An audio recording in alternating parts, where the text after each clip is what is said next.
Everything is certainly bigger in Texas. A trip to McKinney, Texas around Christmas time is #1 on every Division II program's list, and the opportunity to play for a national championship inside McKinney ISD Stadium. Rising star Trinidad Chambliss has Ferris State believing and back in the finals. Valdosta State Sammy Edwards hopes to cement his legacy and bring another title back to Titletown, USA. We welcome you to the NCAA Division II National Championship. A pair of Division II Blue Bloods collide in the Lone Star State. Top-ranked and unbeaten Valdosta State ready to tangle with #2 Ferris State. A huge matchup, the national championship on the line. And a pleasant good afternoon. Sean Kinney alongside Taylor McHarg. So great to have you with us. Taylor, boy, you just have to stress how good these two programs have been. Not just this season, but you go back really for 10 years. These are both championship caliber teams. It's the third time since 2018 that they have squared off for a national championship. So they're familiar with winning, they're familiar with one another, and they both have the confidence that it takes to win on this stage and win a national championship. Valdosta State has a full arsenal of offensive weapons, and they have been on full display in these playoffs. And their playoff run started with Blake Hester, leading rusher, closing in on 1,000 yards production. And then it moved to Sammy Edwards through the air in their third round win, almost over 300 yards through the air and 4 touchdowns. And then it was Alfonso Franklin's turn in the semifinal, had 5 total touchdowns in their win over Minnesota State to get them to the national championship. Really a three-headed monster here for Valdosta State.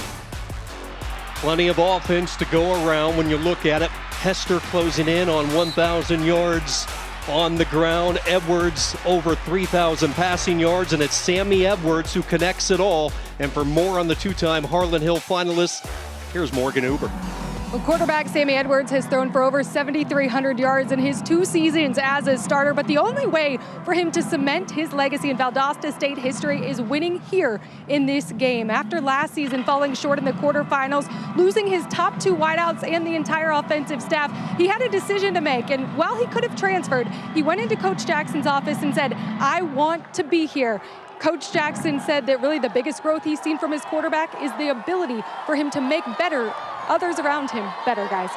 Thank you very much, Morgan. For Ferris State, they love to play downhill football behind this massive offensive line, and Cannon Katzer has flourished in the upper Midwest. And it all starts with Cannon Katzer in this rushing attack for Ferris State. And you see with these highlights, he wants to run between the tackles. This stretch zone gets him going vertically. That's part of what makes him such a dynamic back. Also, his vision. I think that may be the most underrated part of his game. He's got that explosiveness at the point of contact, vision to bounce it when he needs to. All of this, part of what makes him one of the best all-around backs in all of Division II football. Tony Annese, the 63-year-old, has elevated this program really since his arrival 12 years ago. He has won at all 3 levels. High school football, junior college ranks, and now trying to guide Ferris State to yet another national championship. On the other sideline, it is Tremaine Jackson, back in his home state, grew up in Houston, the reigning Division II National Coach of the Year, and he has certainly caught the eye of FCS and FBS programs with his rise, just year 3 in Valdosta. Ferris State won the toss. They elected to defer. And the Division II National Championship on a gorgeous Saturday afternoon is underway. These two programs and the rich history and the rubber match, if you will, the 3rd time that they have played for a national title. Valdosta State, Ferris State, each with a win against one another. And there is Sammy Edwards, the 2-time Harlan Hill finalist, the Gulf South Conference Player of the Year. 6'2" senior, grew up in St. Augustine, Florida, and the number that jumps out, 30 touchdowns, just the 2 interceptions. The Blazers from the 25, and Edwards is going to take a shot deep, looking for Bowler just beyond his outstretched arms. Going right at the top target. Rodney Bullard right out of the gate was banged up in the first quarter a week ago against Minnesota State. We wondered what his health was like. They told us he's full go. Tried to go over the top, the post with a home run ball touchdown, but just missed from Sammy Edwards. That was an area, when you look at Ferris State defensively, they were vulnerable in their semifinal win last week against Slippery Rock. And now for the first time, it's Alfonso Franklin, and he'll pick up 9. We would like to welcome in our basketball audience to McKinney, Texas. It is the site of the 2024 Division II National Championship. 2 Blue Bloods colliding, Valdosta State and Ferris State. Alongside Taylor McCard, Morgan Uber sideline, Sean Kinney with you. Opening series of this game after Ferris State won the toss and elected to defer. And now back-to-back carries, and there goes Franklin. Puts on the brakes, now a spin, and finally steps out of bounds at the 39. Franklin picking up right where he left off after that performance a week ago. 152 yards on the ground in the semifinals against Minnesota State, and a great job bouncing this to the outside. Ferris State not able to set the edge. Good vision from Alfonso Franklin in the first big play of the day for Valdosta State. Coming off a career-high 5-touchdown performance last week. Couple of carries, 36 yards on this opening drive, and just like that, this high-powered offense on the move. Back to Franklin, and this time Ferris State does a much better job. This active linebacking core, Tyrone Fowler, senior from Philadelphia, in on the stop. And a good job that time setting the edge, and you nailed it. Started with Tyrone Fowler, the guy that this staff described to us as the hardest working guy on this team. He's going to have a big day today, getting to that edge and forcing these running backs back inside. 2nd down and 9. They'll move the pocket. Edwards flush, now being pursued, changes direction, runs into his own man, and a huge loss back at midfield.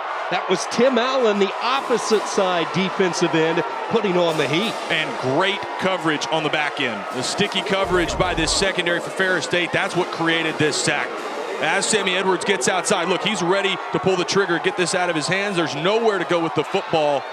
And then pursuit from this Ferris State defense, creating a huge negative play. 3rd sack this year for Allen. It's a huge loss. 3rd and 21.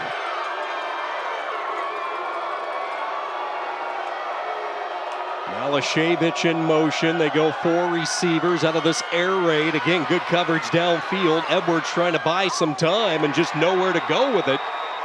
So after a couple of big runs by Franklin, the Ferris State defense finds some traction, and they'll force the punt.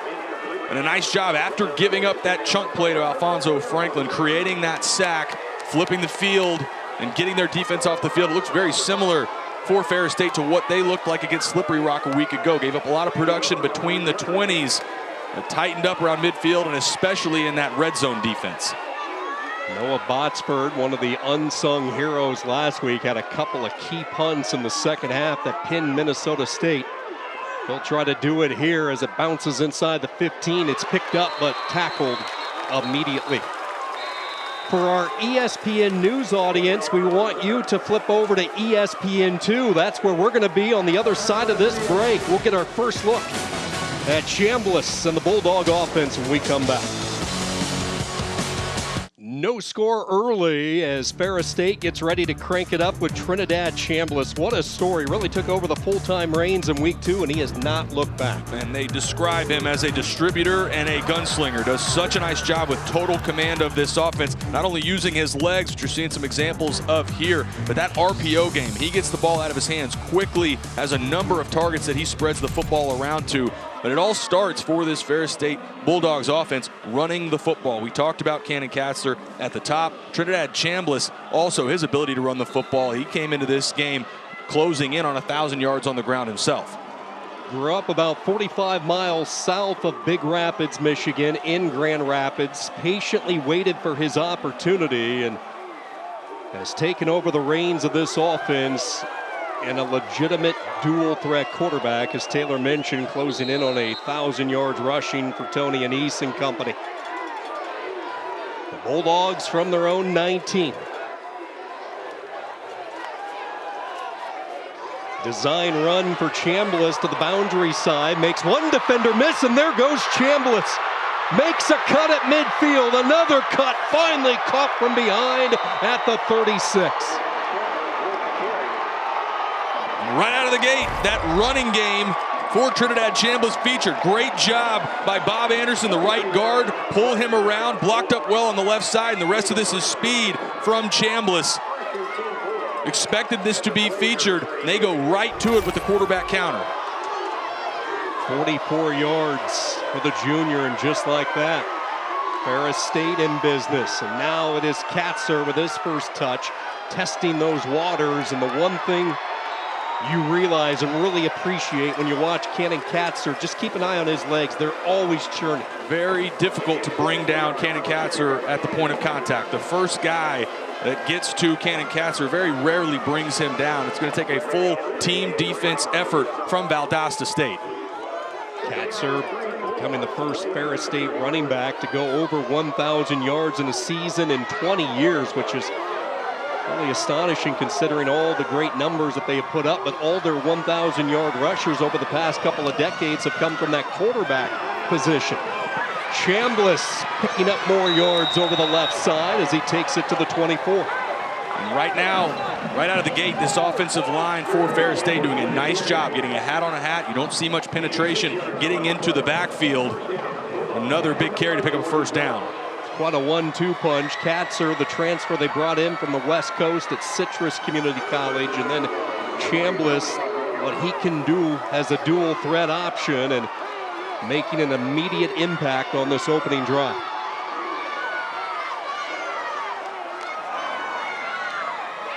First down, this is Katzer. Again, favoring that left side. You talked about this offensive line. They love to run behind their big tackle, Bryce George. Bryce George anchors the left side and does a fantastic job at the other side as well. The twin brothers, Bob Anderson and Tim Anderson. This is a massive offensive line. 6'5" for Bryce George on the left side. Tim Anderson, his brother Bob, both 6'6" to that side.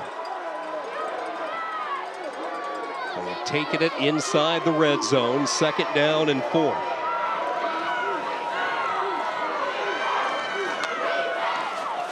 They will keep it on the ground, and again, the trend on this drive has been to that boundary left side, and Katzer willing his way.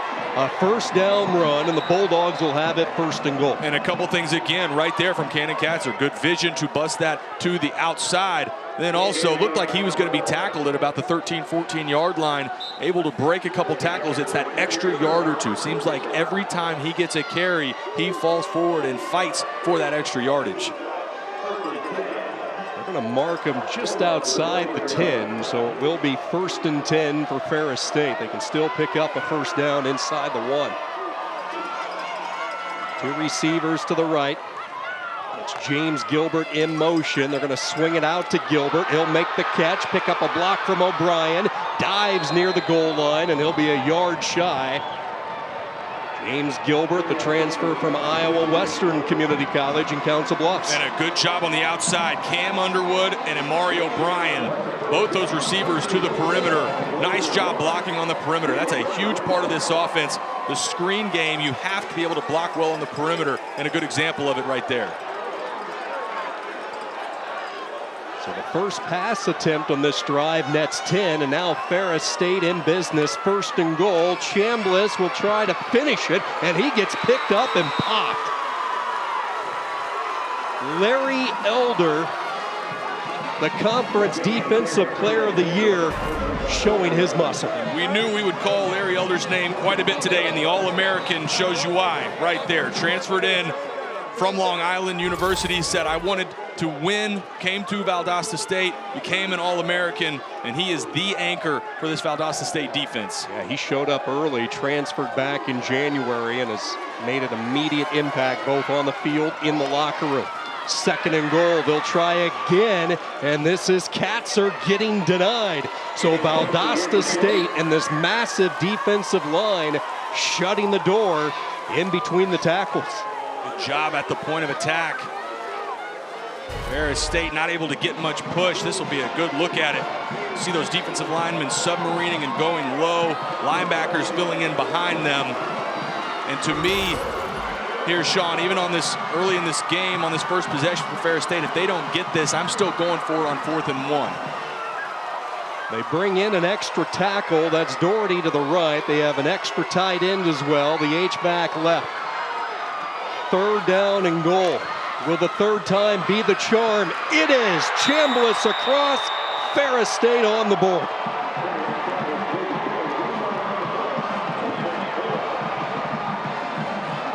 Well, it started with Trinidad Chambliss, first play of the game, explosive run, and they cap off this drive with Trinidad Chambliss running the football as well. He's the guy that got them here, and a great opening possession for Ferris State to get the first points in this national championship.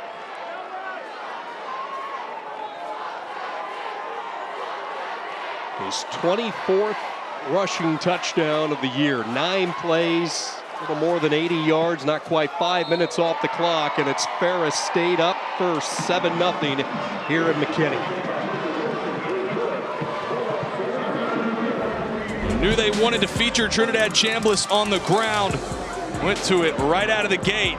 And as expected, Chambliss's legs get them on the board early.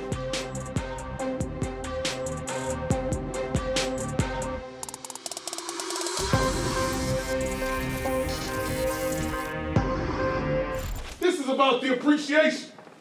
This is about me telling you, I love you, man. Couldn't get along without you. You're the best group I've ever coached. And you got a chance to go do something that not a lot of people can do. You're the last people playing. Now all you got to do is be the last people standing. You're built for this. Everything this program has done, everything our collective has been through, is for this. Understand it's your time. Play like it. You're listening to Tremaine Jackson, and it's no surprise that he is rising up quickly in the coaching ranks, the Houston native. And Taylor, the word that popped out in that speech, one of many, is collective, and that has been his vernacular all season. We talked about it's really a difference in philosophies between these two staffs, but used that word collective quite a bit with us in our meetings yesterday. And throughout this season, there are so many pieces for this Valdosta roster that have come in this year, some of which, Sean, arrived on campus in August and September that are key parts of this team. Early deficit, just the 2nd time all season that Valdosta State has trailed in a football game. You have to go all the way back to October 12th. They fell behind at North Greenville, able to rally back and win as we swing it down to Morgan. Well, you guys talking about this team being a collective, and Coach Jackson telling us it's not about you. Life is bigger than your own individual accolades. He said this is the first group that's really bought into it without questioning anything, calling them the best group he's ever coached. And I love what he said about iron sharpens iron, but people don't talk about the sparks. It's being willing to deal with the sparks, and runs that confrontational program, guys, that he talked to us so much about yesterday in our meetings. Over 60 transfers brought in from last season, not to mention 11 new coaching spots he had to fill on this staff. 2nd offensive series, good patience by Franklin. Wanted to go left initially, squirts through a little bit of a hole, picks up 6. And it'll be interesting, you mentioned this is only the 2nd time all season that Valdosta State has had a deficit. It's a team that's been out in front most of the year. How do they respond to this early adversity with Ferris State getting points first?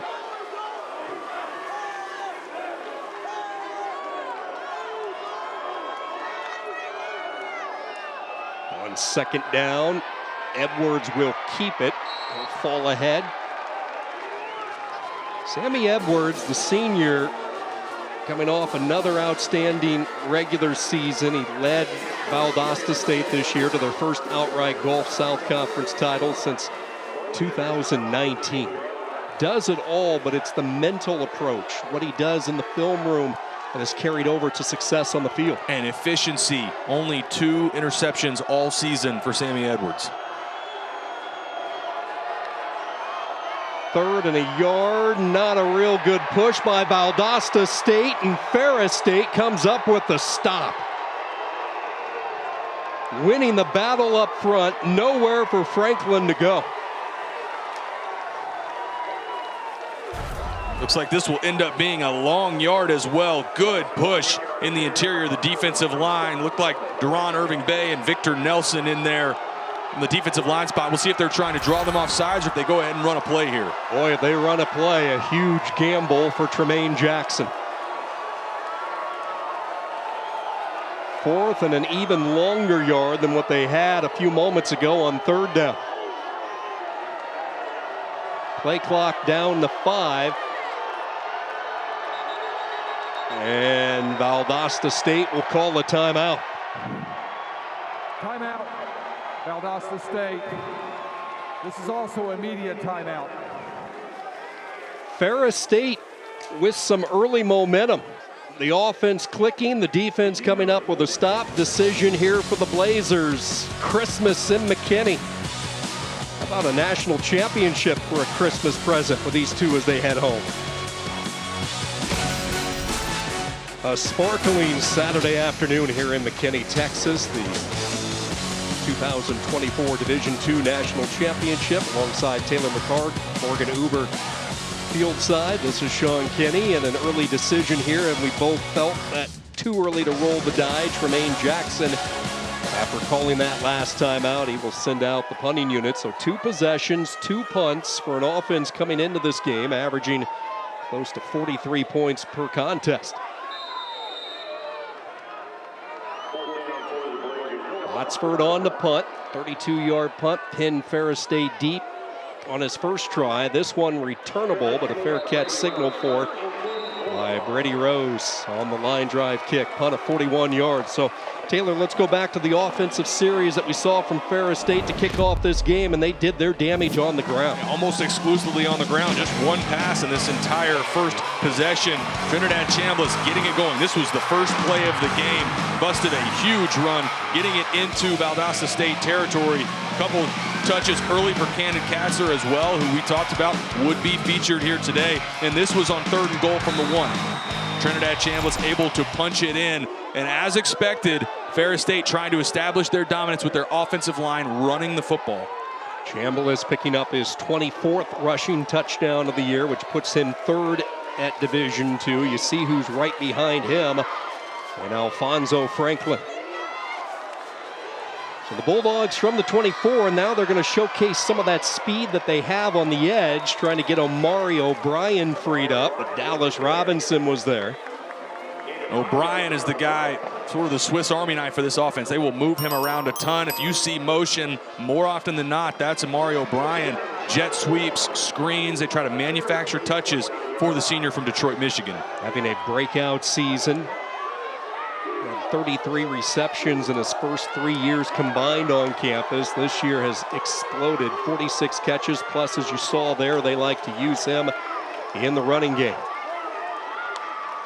2nd down, and now through the air, it's O'Brien. Picks up a downfield block and a 1st down up to the 40. So, Taylor, it's early, but a couple of things jumping out. The energy for the Bulldogs and the blocking by these receivers on the edge. And a nice job by Trinidad Chambliss recognizing Diego Bremer, the safety, stepped down. There's only one on the outside. It was just the corner. Those are numbers you want to throw that screen. That's where you feel like you've got the numbers with your receivers to block that up.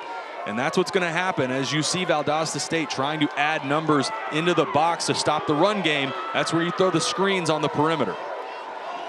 They go empty on 1st down, and this will be Brady Rose, who was a high school quarterback. He'll lob it downfield. Pass is caught in stride to the 10-5. Touchdown. The bag of tricks to Cam Underwood.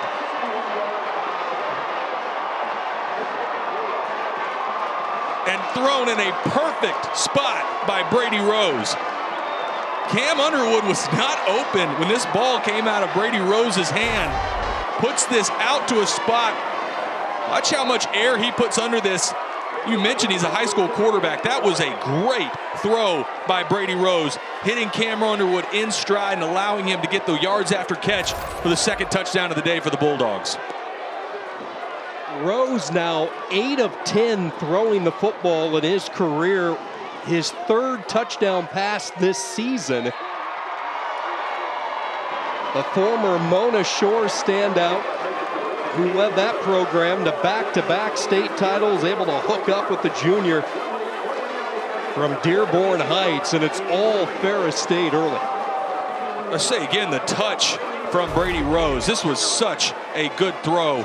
Cam Underwood coming open right about here as the ball is coming out of Brady Rose's hands, but that's anticipation. And that comes from, again, him being a high school quarterback, and momentum completely now on the side of Ferris State. His high school coach was Matt Koziak, and after his final season, coming off another state title, Koziak was talking about Brady Rose, and he said, yeah, sure, he's not your 6'3" prototypical player. He doesn't run a 4.3 40, but every player gravitates toward him because of his leadership and those intangibles, and that has carried over to his years in Big Rapids. And that, he means so much to this team in a number of spots. He's obviously part of the receiving corps, has over 400 yards through the air. Also, they'll move him around, give him touches at the running back spot. And oh, by the way, if there's an onside kick today for Ferris State, that's the guy that's going to be doing the kicking for the Bulldogs.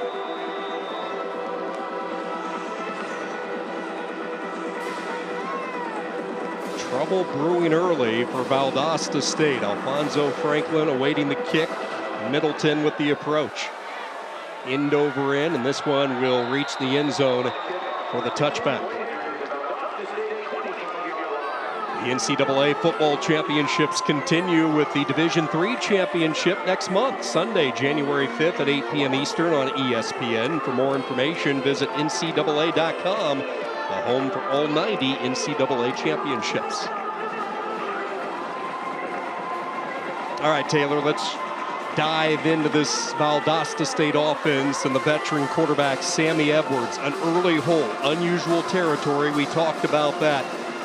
What do you expect to see on this drive if any changes are to be made? Get that RPO game going. In the slot, number 11, Grayson Malashevich. He hasn't had a touch yet. I think that's a huge part of this offense that they have to get activated. Edwards is going to throw. Has a pocket if he wants to take off, and now he'll just protect his body as he crumbles down at the 29. A gain of 4 on first down, and early battles in the secondary being won by Ferris State. And if you're Valdosta, you've taken a couple punches early in the game, but as an offense, they need to stay on the field. This is a unit that does a good job most of the time chewing up clock. Their opening drive against Slippery Rock took up over 9 minutes of clock time a week ago. On second down, our first look at Blake Hester, and Hester moves the chains. A first down for the transfer from Akron. And this running back room they talked to us about, they go with the hot hand. Blake Hester, the leading rusher, coming in close to 1,000 yards this season. Alfonso Franklin had the 5 touchdowns a week ago. They will feel out in these first few possessions who has the hot hand, and then expect to see that guy get more touches as the game goes along. One of those transfers that Jackson brought in was looking for a role in the running game after primarily being relegated to special teams in his 4 years with Akron. Still not seeing much of the RPO game. Last week against Minnesota State, there was a ton of that. They leaned on the RPO game, getting it again in the slot to Malashevich quite a bit. Haven't seen that featured much in these first 3 possessions. Malashevich, the inside slot to the top of the screen. Second down and 7. Third straight carry for Hester, trying to ignite a fire with this offense, and he is popped hard by Connor Neer. This is a big play early in this game, in this first quarter. I think if you're Valdosta, and if you're head coach Tremaine Jackson, you're thinking about keeping your offense on the field. They're not afraid to go for it on 4th down. And all the momentum on the Ferris State sideline right now, if they get this to a 4th and 1 or 2, don't be surprised if the Blazers end up going for it. Coming into this championship, Valdosta State, one of the top teams on 3rd down, completing 53% of their 3rd downs this year. Over the middle, wide open, making the catch, and that's what you've been looking for. Grayson Malashevich, his first touch, his first target, and a first down. And a simple pitch and catch. Malashevich doing a nice job finding the soft spot in zone coverage. It's a blitz from that boundary side. Connor Neer, the linebacker, comes, And as a quarterback, you're taught replace the blitz. They throw right in behind it, and a really important first down for Valdosta State. 15 yards on the completion to Malashevich. Into plus territory for the second time in this opening quarter. Low snap, dug out. Now pressure backside. They dump it off. It's the tight end, Harrison Hamsley. They don't throw it to the tight ends a lot, but it was Fowler who was putting on the heat. And a good job by Sammy Edwards. They're trying to target Rodney Bullard to the boundary. That clock's got to go off in your head as a quarterback. Good job buying some time, moving to his right, and finding the check down for a positive gain. Just the fourth catch this year for Hamsley, the junior, local product, grew up in Valdosta, went away for a few years to Georgia Southern, but wanted to come back home. Second down, looking for that cutback lane was Hester, and he just had nowhere to go. Sio Saipa-Ia in on the tackle on what might be the final play of this opening quarter. Saipa-Ia, Victor Nelson, Ron Irving Bay, that interior part of this defensive line, that is what's bottling up the run game right now for Valdosta State. And that will take us to the end of the first quarter, and all Ferris State after one. Both teams looking for the hardware. Valdosta State trying to win their 5th national championship. For Ferris State looking for their 3rd.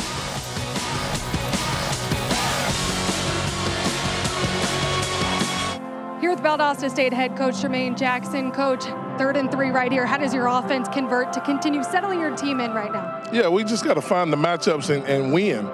We didn't win the early matchups, and we need to settle down and get a good play call here. I think we will, and we'll keep moving the chains.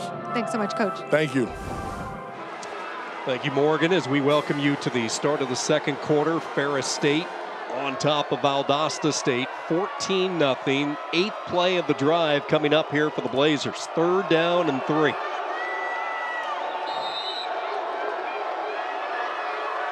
Franklin is checked in as the running back, and now they go empty. 3rd and 3. Edwards looking over a 4-man rush, fires that slant, knocked away by Payout. Justin Payout timed it beautifully, able to reach around the backside of Malashevich in a 4th down. And a choice route for Malashevich. He's able to break this outside or inside. He works inside, and Payout is all over it. Great job of recognition from his safety spot. And not surprised here at all, Sean, to see this unit stay on the field on 4th down. 14 of 19 on the season on 4th downs this year for the Blazers. Big moment early in this game. They need to get it to the 32. Pressure comes. Edwards dodges, now trying to sprint to that pylon marker, and he won't get there. Chased out of bounds by Sefa Saipa-Ia. And Eric Jackson in from the safety spot to play cleanup as well. This all starts at the top. There's pressure immediately. Nice job from Tim Allen. And a good job of team defense. Eric Jackson, you see there, number 13, cleaning this up. And for Valdosta State, that was really the first possession. We've seen them stay on the field consistently. We talked about this is one of the best red zone defenses in the country. I know they weren't in the red zone, but right on the edge, this is where Ferris State tightens up on defense. So a huge stop by Tony Anise and this Ferris State defense. The co-defensive coordinators with Ryan Hodges and Tony Anise. He's the nephew of the elder statesman, the elder Tony Anise. The family coaching clan here for Ferris State. Now they run that option, and boy, whatever they're calling, it's working offensively. And the ball was on the ground. Very fortunate. Looked like Lawrence Hattar, excuse me, that was Bryce George, the left tackle, able to fall on it. We talked about the turnover issues for Ferris State. 23 turnovers coming into this game, just 4 on the other side for Valdosta State. It's part of why the game was so close and why they had the deficit to Slippery Rock a week ago. Putting the ball on the ground, fumbles specifically have been a challenge all season for Ferris State. A defense that has created 30 turnovers, yet you're only +7, and that's because the offense has coughed it up 23 times. Design draw on a quick hitter there by Chambliss, who's lassoed down, but not before he picks up the first down. At the 48, another tackle for Elder. And I think this is when Trinidad Chambliss is most effective running the football. It's on this stretch zone. They'll bring in Mario O'Brien, or they'll use Cannon Katzer, and it allows Trinidad Chambliss to read the linebacker. If they get too wide, he's running downhill between the tackles and is so good at it. 57 yards for Chambliss on the ground, and now he dumps it off underneath. This is Tariq Brett, and gang tackling for the Blazers as Brett pushes it up close to the 45. Bulldogs continuing to stay on schedule. No negative plays right now, just continuing chip away a little bit at a time, getting to second and third and manageable. Couldn't have asked for a better start to this game if you're a Bulldogs fan. Yeah, they have every category going their way, including that time of possession. Tony Anise, along with his son Steve, who serves as the offensive coordinator. Masterful script so far. Second down, deep drop, home run ball, one-on-one coverage. The receiver took a fall, and here comes the flag. They were looking for Underwood as he was tied up with Josh Brown.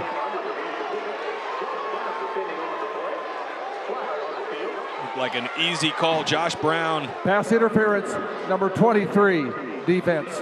15-yard penalty, first down. Josh Brown had that left arm. Not too much of the jersey on Cam Underwood. He's tugging on him right there, pulling him back towards him. That's an easy call for that back judge.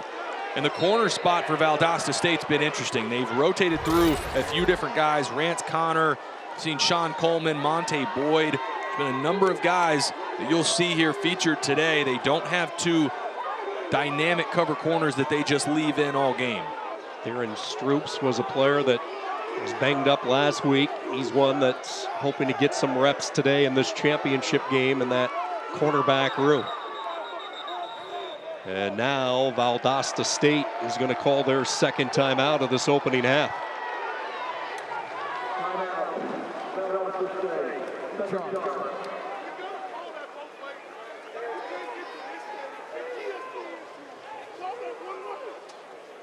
Let's go down to check in with Morgan, who was close to that Valdosta State defense. Well, Coach Jackson's still furious with this officiating crew right now, but as far as the Valdosta State defense, associate head coach Trent Early came over to the defense when they were on this sideline and said, reset your focus. Don't look at the scoreboard. We need to do a better job communicating, reminding this team they're meant to be here. And this is a defense, guys, that prides itself on the 212 system. Water boiling at 212. That one extra degree makes all the difference, and that's really the effort, the discipline, and attention to detail that they're focusing in on right now. Thank you, Morgan. And oftentimes, Taylor, right now, if you're Valdosta State, you just need that spark that we were talking about earlier, that play that can get some of that momentum, that good feeling back on your sideline. Somebody has to be a playmaker here. Somebody's got to create that negative play if you're Valdosta State. Think about their All-American Larry Elder on the back end, Sterling Roberts, the linebacker in the middle, some of the guys that have come up big for them all season. But there's no doubt, Sean, at some point here in this second quarter for Valdosta State, they have got to create a negative play. A balanced offensive flow orchestrated by Chambliss in this first half. 179 total yards of offense, and now that RPO, he lobs it, juggling and making the catch, and staying on his feet is Katzer. Touchdown, Bulldogs. This is an unbelievable play design. They're selling that counter they opened the game with, and they slip Katzer out. Good job sticking with that ball. Able to come down with it, but that is a beautiful play design. They're selling Katzer like he's the lead blocker, but it's all designed to slip him out and throw it to him, as it is all Ferris State Bulldogs here early in this national championship. Third receiving touchdown this year for Katzer, who started his career in the Pacific Northwest out at Washington State. Had a stop at Citrus Community College, and one of those players that they brought in this offseason, and what an impact he has made. It's been all Bulldogs. Go back to that beautiful play design, getting it to Cannon Katzer, and another touchdown for Ferris State. The college football playoff first round continues tonight with Ohio State hosting Tennessee in Columbus at 8 Eastern on ESPN and ABC. The winner plays #1 Oregon in the Rose Bowl quarterfinal game on January 1. College football playoff, new expanded 12-team playoff kicking off last night in South Bend. An impressive win for Notre Dame, and the action continuing all day today leading into those quarterfinals on New Year's. Trouble brewing here in McKinney, Texas, if you're Valdosta State.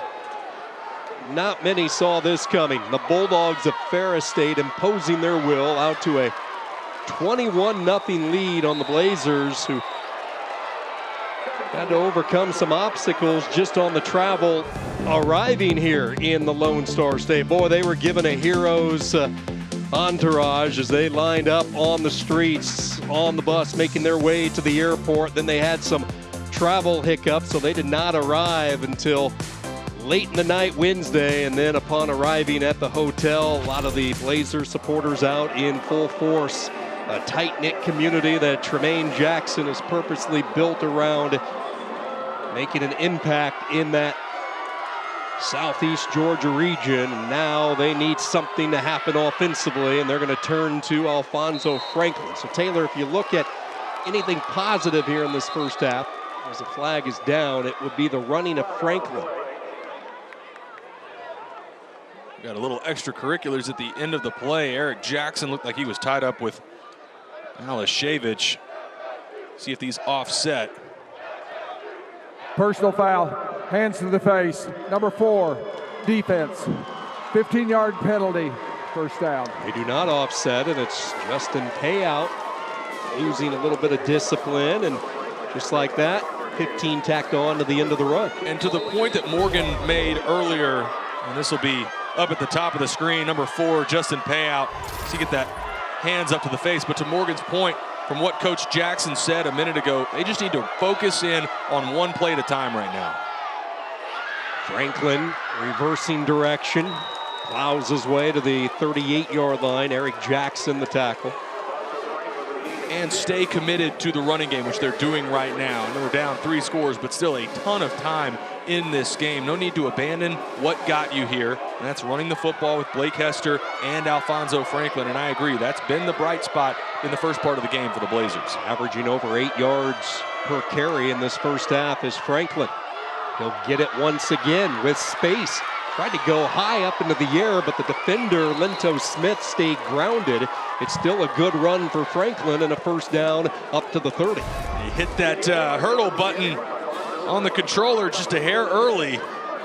Right, a little karate kick there at the end as well, but a really important first down for Valdosta State. If you're Valdosta State, there is no question on this drive. You're doing whatever it takes to come away with some sort of points here.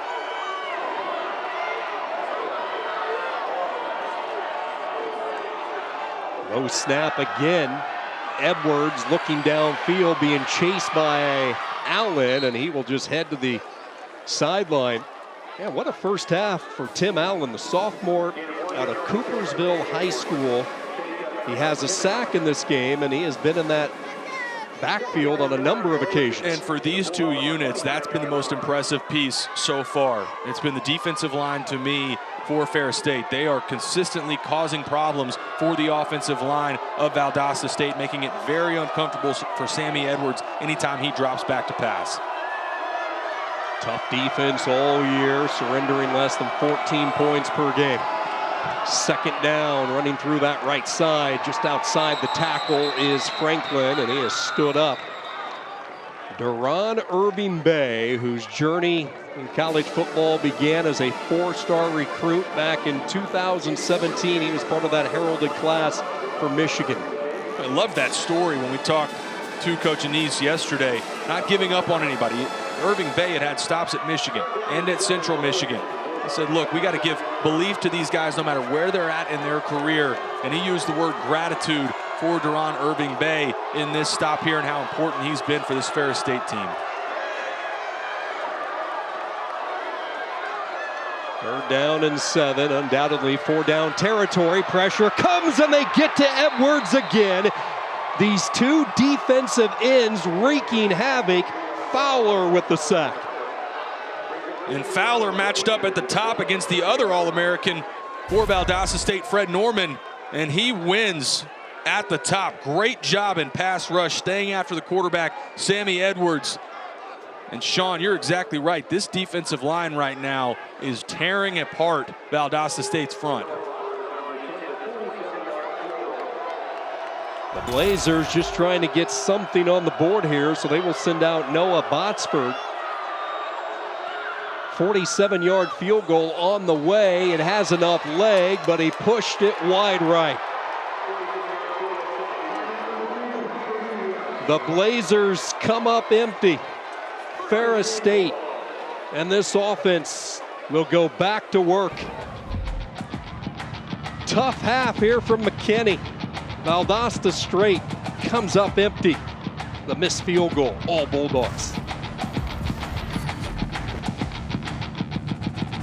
Ferris State out to a 21-0 lead over Valdosta State in what is the rubber match between these two in the national championship. You go back 2021, Ferris State ran wild on that particular day as they blew out the Blazers 58-17 in the championship, capping off a perfect season at 17-0. 3 years prior, in 2018, ironically the first year the championships were held here in McKinney, back and forth, 9 lead changes. Valdosta State grabbed the lead late, and then this 2-point conversion just beyond the reach, and Valdosta State celebrating the national title.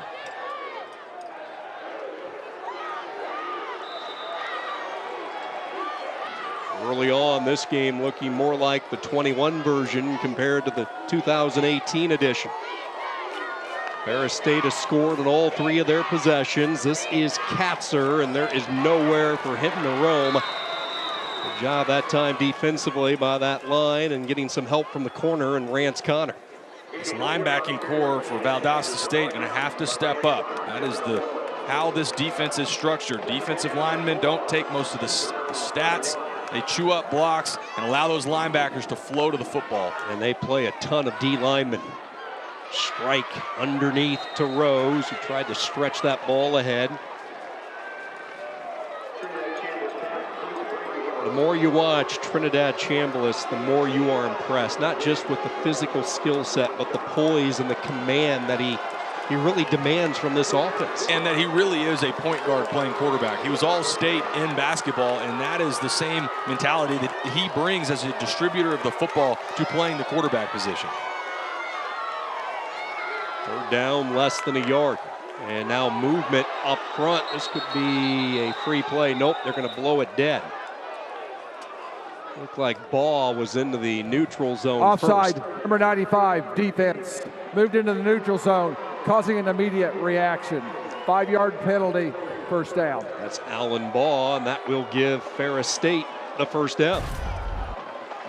Right at the bottom, number 95. See that hard clap.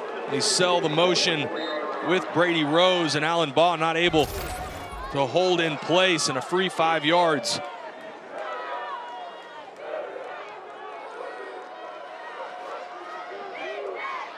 After the penalty, the ball now marked at the 44-yard line. They will run that option with Katzer, and Katzer sprinting to the boundary side, chased out by Joko Willis. And that run game just gets on top of you so quickly. If you're Valdosta State's defense, that's boundary option. You don't have a lot of room to work with if you're on offense, but immediately Chambliss and Katzer get to the boundary quickly. Chambliss gets the ball out of his hands, and before you know it, what looked like it was well defended ends up being another 5-yard gain for Katzer. Part of the field where Ferris State likes to dial up that vertical threat. Underwood and Gilbert, the 2 receivers to the top. Second down. They fake that little swing out pass, designed run all the way by Chambliss, and a much better job there by the Blazer defense. Alan Ball, Joko Willis setting up another third down. I think that's going to be the answer for Valdosta State. You're seeing more bodies close to the line of scrimmage, playing on a little more of an island on the perimeter. They have got to figure out a way to continue to limit Ferris State's ability to run the football. Fans who have made the trip from Southeast Georgia making some noise. 3rd down and 4. Chambliss, eyes downfield, fires back shoulder. Rose makes the catch. Was he inbounds? No. They're going to say out of bounds. Well, this is a good throw from Trinidad Chambliss. Puts it on that back shoulder for Brady Rose, who catches this football. It'll be interesting to see on this look right here. This should be a great look. Does Rose get a foot down? That is really close. Sean, again, ruled incomplete on the field. This will be another great look. Look at this left leg. Sean, I don't know. I think that may have been a catch. Offense stays out on the field for the Bulldogs. 4th down. They flip it, and now a little pooch punt from Mr. Swiss Army knife himself, Brady Rose. Maybe not as pretty as the pass he unleashed earlier in this game.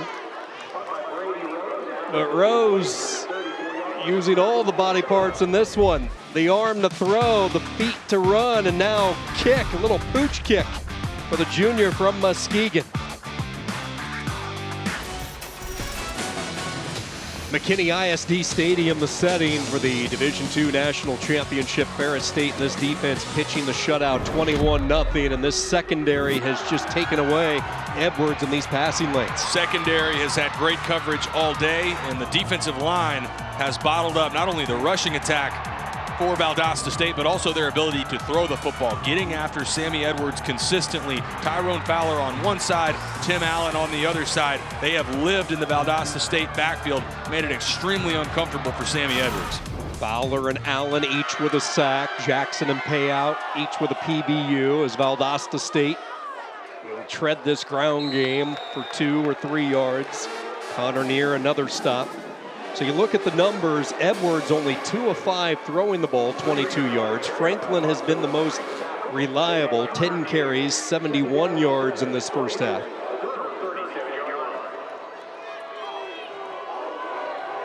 Ferris State, 224-98 edge. 2nd down. Getting rid of it quickly, and the throw was offline, a little bit high as he tried to rush it out to Tyler Ajira. And I'm not sure it would have mattered at all because Justin Payout diagnosed this play from the jump and was all over it.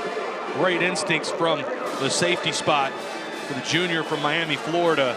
But right now, there's really nowhere to go with the football for Sammy Edwards. Even when he has time to get the ball out of his hands, the coverage is sound on the back end, and we've talked a lot already about the pass rush. This would be another spot. Obvious passing down. What pressure package does Ferris State draw up here? Blazers have struggled on 3rd downs, 2 of 6 in this first half. Saipa Ia comes on a blitz. They pick it up nicely. Pocket, the throw, too tall again as he overshot Majon Wright. And Valdosta State looking at a 4th down. And this is just a miss from Sammy Edwards. He's got room to step up, and this ball just sails on him. This should be an easy 1st down completion to Majon Wright. And that's what happens to you as a quarterback. If you've been hit quite a bit, you feel uncomfortable, those throws that we're used to seeing Sammy Edwards make, at that time it sails on him. What's it going to take for Edwards? Go back to your quarterback and your record-setting days at Rice. What's it take for a quarterback to get into a little bit of a flow or rhythm now? At some point, somebody's got to make a play. We talked about it on defense. Same for the offensive side. Someone is going to have to step up and make a play for Valdosta State. Terrific kick, and making that play right there is the punter, Noah Botsford, 62 yards.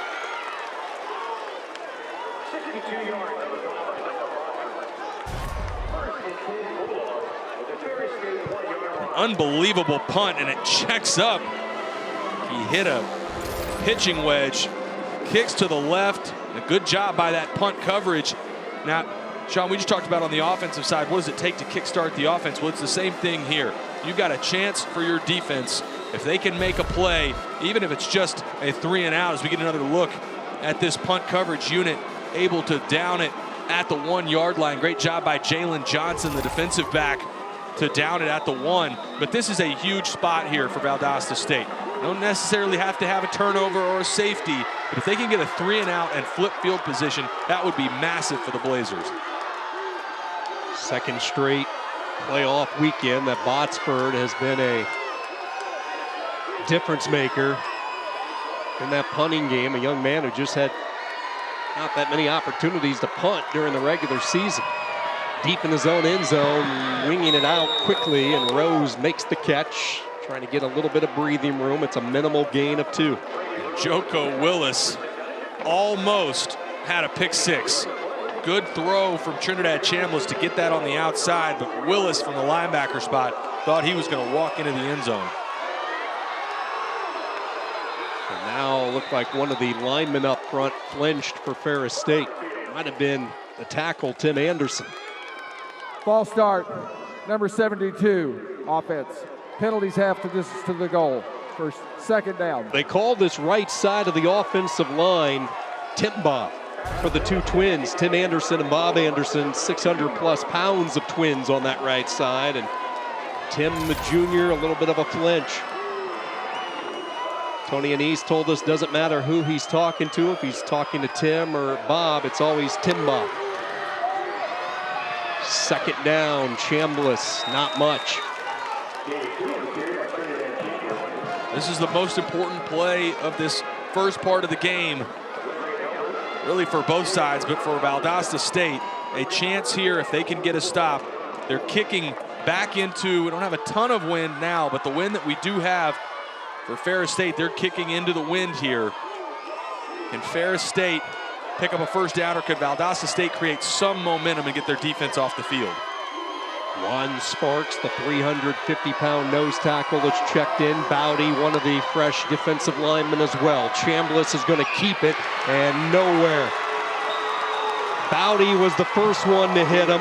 Dante Bowdy, the grad transfer out of Robert Morris, and that's exactly what the doctor ordered for Sparks in this Blazer defense. And in the first life that we've really seen or heard from this Valdosta State sideline all game, 52 flashes right here. Does a nice job. Dante Bowdy all over it, able to secure the tackle. And now Ferris State having to punt from the shadow of their own goalposts.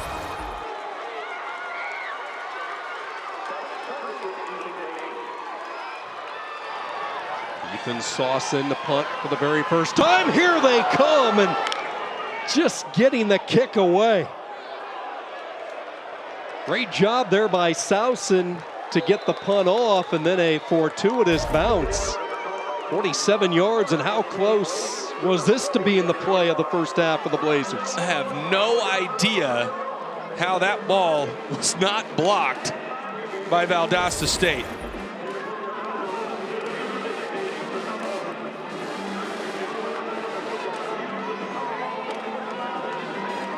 So a missed opportunity when it looked like they could have taken the football right off the toe of Sawson. Somehow the senior got the punt away. Good starting position though for the Blazers. Their best starting shape of the afternoon as they begin at the 47. Franklin for 2. Near was the first one to greet him. Sound like a broken record, but this front for Ferris State doing such a good job getting push, not seeing that defensive line go backwards at all anytime Valdosta State keeps it on the ground. 2 blue bloods in Division II. The Bulldogs looking for their 3rd title in the last 4 years. Valdosta State into the national championship for the 7th time, and now a hit. Smith broke it up. Man, these corners are playing a whale of a first half. Smith and Jackson in the neighborhood. And I think Linto Smith is the best pure cover corner that Ferris State has. This was a great example of sticky coverage without being too handsy and drawing that pass interference. Linto Smith plays with great instincts, a senior from New Orleans, Louisiana. And a good job in coverage there on second down. Talked about Iowa Western earlier in the show for Ferris State. Santa Rosa Junior College on the West Coast has been a good spot of talent for Anise and company. Edwards on the check down, had time to throw, and a first down up to the 45-yard line. It's his security blanket, Malashevich. I don't think there's any question we will see Valdosta State on offense stay on the field. I think you go to the line, try and draw Ferris State offside, see if you can steal a quick 5 yards, then check to the sideline and get a play you like. Ferris State having some trouble getting the right personnel on the field. Tim Allen was sprinting off, and a good use of the timeout by Anise for this upcoming 4th down. Don't forget, you can kick off your Week 16 NFL Sunday at 10 a.m. Eastern with the Countdown crew on ESPN and the ESPN app. They'll have all the early breaking stories, injury updates, and previews of each game all the way right up to kickoff. Speaking of kickoff, 2 days, Lambeau Field, the Week 16 Monday Night Football matchup. The 10-4 Packers host the Saints. New Orleans beat up right now, 8 Eastern, 5 Pacific on ABC, ESPN, and ESPN Deportes.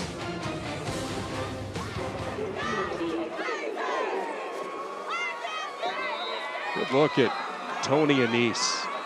The best winning percentage when you tack in and add up all 21 Michigan college programs.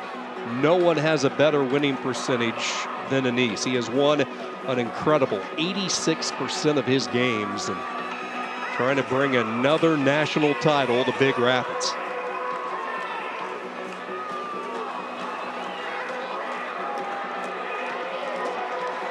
Valdosta State failed on 4th down earlier. Can they get the job done here? 4th and less than a yard.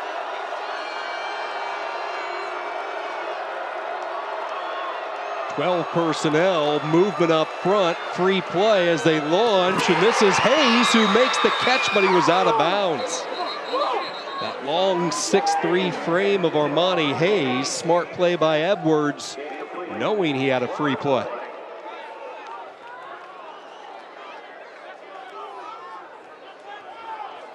Offside, number 91, defense. 5-yard penalty. 1st down. They get Deron Irving-Bay to jump, just like we talked about. Anytime you're in that 4th and 1 situation, it's exactly what you're taught. Go to the line, run freeze, try and draw them off sides. And good job picking up that easy 5 yards. For Sammy Edwards, I know he'd like to leave that ball a little bit in bounds. What a great catch by Armani Hayes. Just came out of bounds just by a hair. Keep in mind, Valdosta State with the 1 timeout remaining, plus the 2-minute timeout.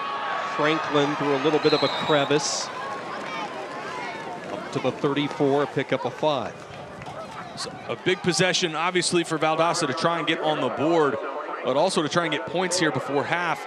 Ferris State getting the ball coming out of half as well after halftime.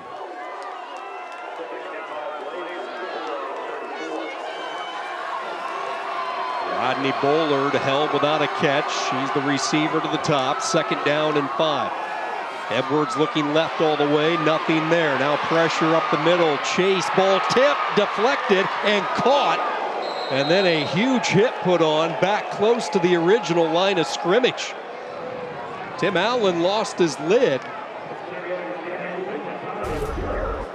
And patience from Sammy Edwards. Nowhere to go with the football.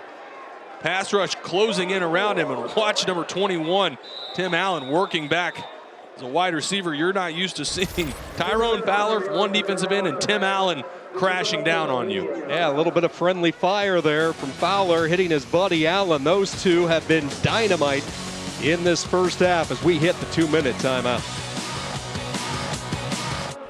Beautiful downtown McKinney, Texas, all decked out for Christmas. Had a chance to stroll downtown late last night. Some of the lights around, those last-second Christmas shoppers all out on the streets scrambling for those last-second Christmas gifts. We know 2 guys that aren't scrambling right now. Matt Berry, Rini Angolia, they are ready to take over at half. They'll take a look back at Notre Dame's win last night. We'll preview some of the games tonight, including the big one, Clemson and Texas. That's all coming up at half.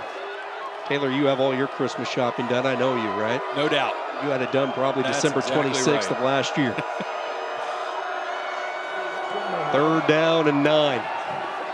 Throw is high and a hit put on by Payout. Malashevich exposed, could not reel it in, and we're just not seeing that pinpoint accuracy that Sammy Edwards has showcased the last couple of years. Justin Payout does such a good job going right through the hands of Malashevich. That's the type of play that we see all the time where the targeting comes from. It's a defenseless receiver. Do you hit them high? That's where the helmet-to-helmet comes in. Payout avoids all of that, goes through the hands of Malashevich, creates the incompletion. Valdosta State just converted a 4th down a few moments ago. They'll try to get it done here. Stepping up, floating, receiver has a step in stride. Touchdown. Tyler Agiro. And that is what this Blazer team desperately needed. We talked about Valdosta State needing a spark, and it comes from Sammy Edwards scrambling up in the pocket and a perfect throw over the top on the skinny post to Tyler Agiro. And Sean, exactly like you said, this Valdosta State team needed something, and finally some points on the board for the Blazers. The speedster Agiro, who, like Bullard, was dinged up last week. They tried to protect him as the knuckleball sails through for the point after.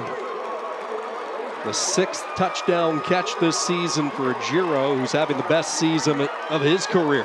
Post route comes right here, and a good job by Sammy Edwards working up. Post is coming there. Sammy Edwards does a nice job working up in the pocket, keeping his eyes downfield. And that's where Agiro slips behind the defense. They don't pass off, that these routes switch. But an even better throw from Sammy Edwards, having to move up in the pocket and throw the deep ball. It's one of the most difficult throws for a quarterback. And some momentum back on the sidelines for the Blazers. Edwards with the touchdown pass. Agiro, who's been banged up late in the year. That's just his 4th reception over the last 4 games. And this has not been an easy half for Tremaine Jackson, but finally, late in this first half, something positive. The touchdown strike and a 21-7 Ferris State lead. Edwards 25-2 as a starter over the last couple of years.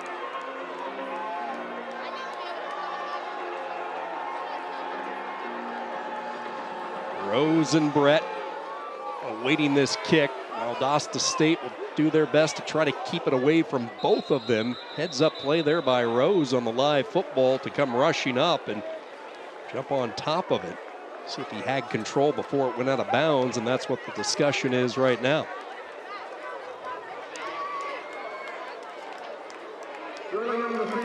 Receiver touched the ball inbounds and rolled out of bounds. Ball's placed at the out of bounds spot, 1st down. So they'll avoid the penalty with the ball going out of bounds with Rose coming up, but that's the smart and right play to make. And a big chance here for Ferris State. Again, they get the ball coming out of half. If they could put together a good 2-minute drive, you almost feel like you steal that extra possession. If they can go down and get points here, then you're rewarded. Come right back out of half and have a chance to double up and score again. The dual threat quarterback Chambliss working his magic in this championship game. 5 of 6. Please reset the game clock to 1 minute, 48 seconds. 148, please. So as they take away a second, Chambliss 5 of 6 for 59 yards throwing the football, and then effective like always running. 8 carries, 62 yards, including the touchdown. Little 2-minute offense time for the 2nd-ranked Bulldogs. Design draw, Chambliss tripped up. Good open field tackle when it looked like there was some space. That was Campoletti, the transfer from Ohio, Caden Campoletti. Valdosta State going ahead and using their 2nd timeout. Great play from Campoletti. Trinidad Chambliss, 1st-year starter. For more on him, we swing it down to Morgan. Well, it's common with this Ferris State offense dating back to 2016 to have a multi-quarterback system. And coming into the year, it was supposed to be Carson Golker and Trinidad Chambliss sharing duties, splitting reps, but Golker breaking his right leg week 2 of the season out for the year. Chambliss told me he felt a lot of pressure in that moment, and it was hard. He leaned on his faith, his family, but it was inside the program, his teammates and coaches that helped him the most. He felt belief. He said if it wasn't for that Pittsburgh State loss in week 1, he wouldn't have been able to really grow through that adversity, guys. And he is the most calm, collected guy on this Ferris State sidelines right now. You wouldn't notice, just a complete, just no. Thank you very much, Morgan. And you know, she mentioned how Ferris State uses the different quarterbacks throughout the years, the multi-quarterbacks. But Tony Annese also loves multi-sport athletes. I mean, you go back to some of the quarterbacks that he has had with Jared Bernhardt, who was so good in lacrosse. Malik Mitchell, a multi-sport athlete in 22. Same thing can be said with Chambliss, who was an exceptional basketball player back in high school. In fact, there was a good stretch of time where Trinidad thought he might pursue basketball in college and not football. It looks like he made the right choice. Interesting for Brady Rose there to go out of bounds. That certainly helps Valdosta State. If they're able to get a stop here, use that timeout, now they would have the opportunity to go into a 2-minute drive.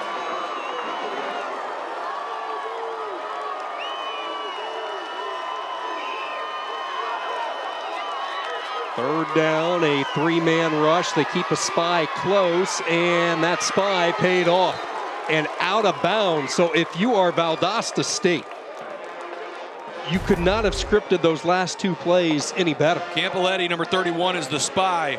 And even though he doesn't make the play, he's what forces Chambliss to bounce it to the outside. You're exactly right. The back-to-back plays started with Brady Rose going out of bounds, then Chambliss. This is the area Ferris State's having to punt back in the direction into the wind. Depending on how this punt goes, I think we'll absolutely see Ferris State with 1:30 and a timeout remaining.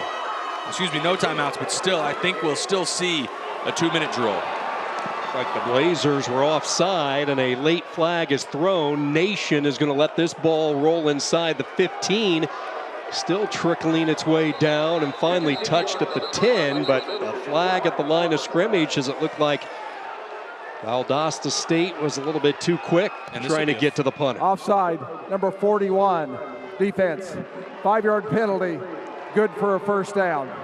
Oh my, Taylor, just a crusher if you're the Blazers. That just cannot happen. If you're talking to your punt team, this will be at the top of the screen. Get started early, and it's not by much, but if you're Valdosta State, you're not trying to go after that punt anyway. You don't want to give up and risk hitting the punter and give up a first down. That is a critical error for Valdosta State and a gift for Ferris State, who still have a timeout. Now they're right back into trying to go through their 2-minute process. 2 timeouts for Ferris State, excuse me. 6 penalties combined for these two teams. 5 of those penalties allowing a first down to take place.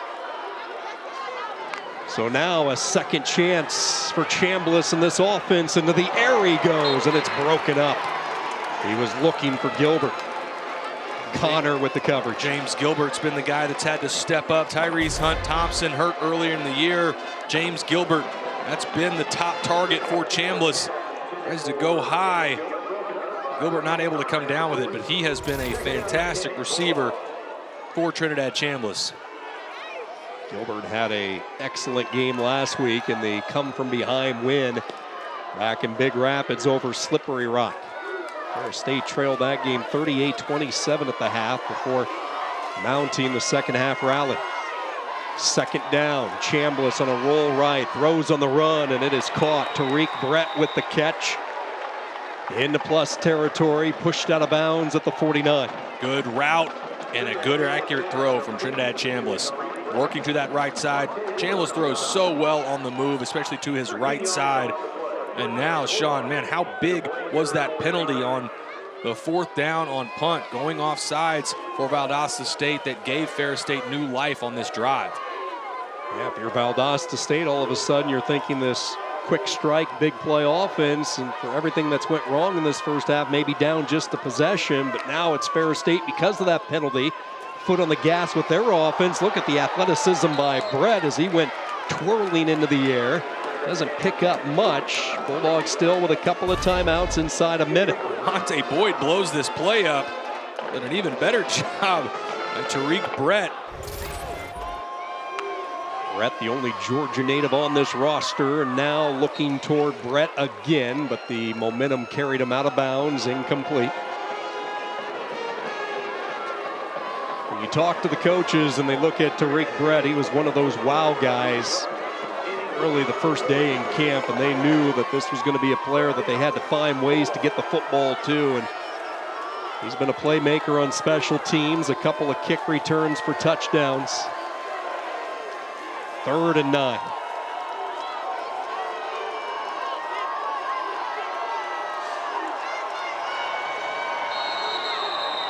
O'Brien in motion, and the flags fly again.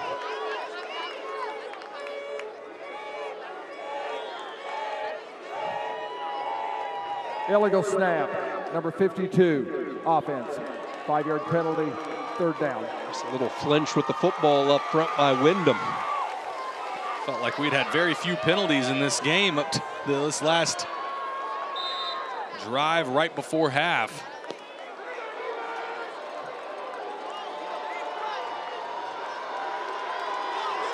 So 3rd and double digits after the penalty now for Chambliss. Trying to set up that screen to Katzer. Somehow it made its way through. It was tipped, but there was plenty of help defense which arrived. Good job there by the Blazers sniffing out the screen as a flag is down again. This one in the secondary along the Ferris State sideline. We'll get the call on what the flag is, but Greg Hudgens, the defensive end, missed a pick-6 opportunity. Face mask, number 96, defense. 15-yard penalty, 1st down. It's like Jamarlo Skies called for the face mask. This would have gone away even if Hudgens had come away with the interception. It goes right through the hands of number 97. We'll get a look at, there's the face mask from Big 96, Sykes. So for the 2nd time on this drive, a penalty for Valdosta State will keep this drive alive for the Bulldogs. So Ferris State, 1 timeout remaining, so they can still go over the middle. Obviously, clock will stop on a 1st down as well. You look at their kicking game with Mitchell Middleton. Both of these teams in a similar position in the kicking game, and the fact that these offenses score touchdowns, so the kickers don't get a lot of field goal tries throughout the course of the year. And when we talked with Coach Anise, when we talked about there's kicker Mitchell Middleton, so they want to get him to the 33-yard line. But again, this is in the area they're kicking back into the wind. There's not a ton of wind today. I think you want to be, if you're Ferris State, inside the 30-yard line to realistically have a shot for Mitchell Middleton. But still plenty of time, 34 seconds and a timeout. You can work through your full 2-minute process. You can work the middle of the field. Then obviously clock stopping out of bounds or after a 1st down. Keep an eye on number 22, Rose. They try to hide him as that H-back. Just to the right side. He will be the decoy here as they keep it on the ground. Katzer picks up 3. Boyd the tackle. And Ferris State will use their 3rd and final timeout. Interesting decision from Trinidad Chambliss to hand that off. Immediately, Tony Anise out there to have a conversation with him. I think that was supposed to be tagged with the RPO to throw that to the outside. But now with no timeouts, 2nd down, if you keep this on the ground, you're getting to the line on 3rd down and you're clocking it to then get your field goal unit out on 4th down. Right at the edge for Mitchell Middleton's field goal range. 45 is the season long for Middleton. He hit that in the win this year, the annual rivalry game with Grand Valley State.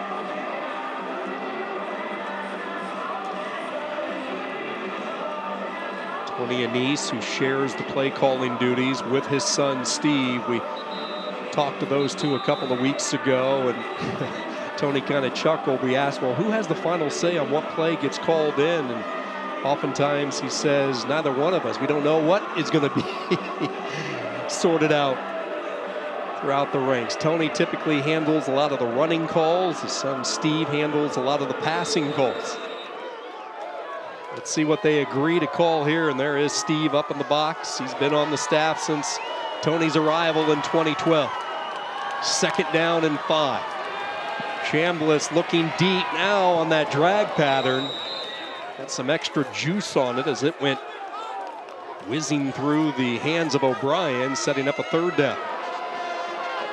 Now the ball has to stay in the air. We won't see a run call. I don't think there's enough time to run the play and then scramble the kicking unit on the field. So if you're head coach Tony Annese, you're telling Trinidad Chambliss, don't take a sack here. Go through your progression. If it's not there, get rid of it. But worst case here for Trinidad Chambliss would be to go down in bounds.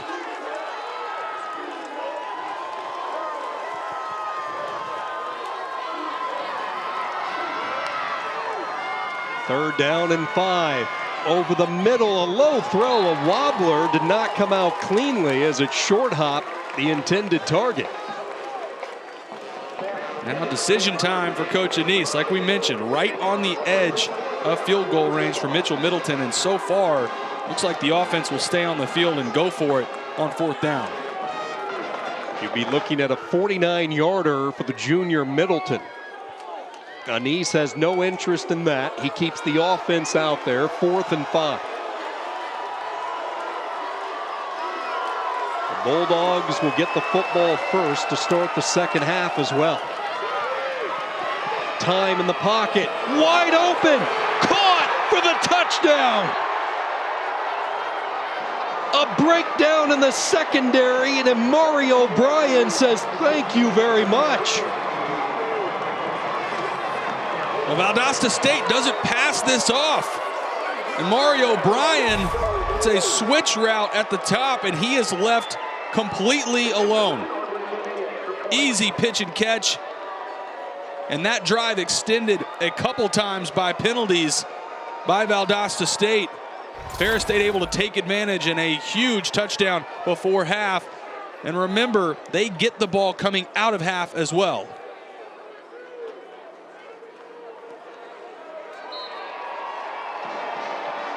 .32 yards to O'Brien, and Ferris State matching their largest lead. They go back up 21. He's lined up in the slot. You see how he switches from the inside receiver to all the way to the outside, and it does not get passed off by the safeties. Monte Boyd looking back from the safety spot. I think he expected that to get passed off to the corner.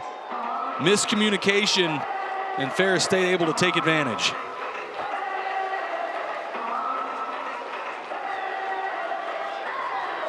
Look at disbelief for Tremaine Jackson. Watched his defense not once but twice. And special teams prolonged that drive, and it looked like Ferris State was going to have to punt the football away. The 2 penalties keeping the drive alive, and then the breakdown in the secondary, and Amari O'Brien, who has sat behind some really good slot receivers in Big Rapids in his time for Ferris State. When he first arrived in 2019, he learned from a couple of really good players, Devin Shaw, Marcus Taylor, Dion Earls, just patiently waited for his time. What a season he has enjoyed, and now the touchdown grab and connection of Chambliss and O'Brien has Ferris State certainly believing late in this first half.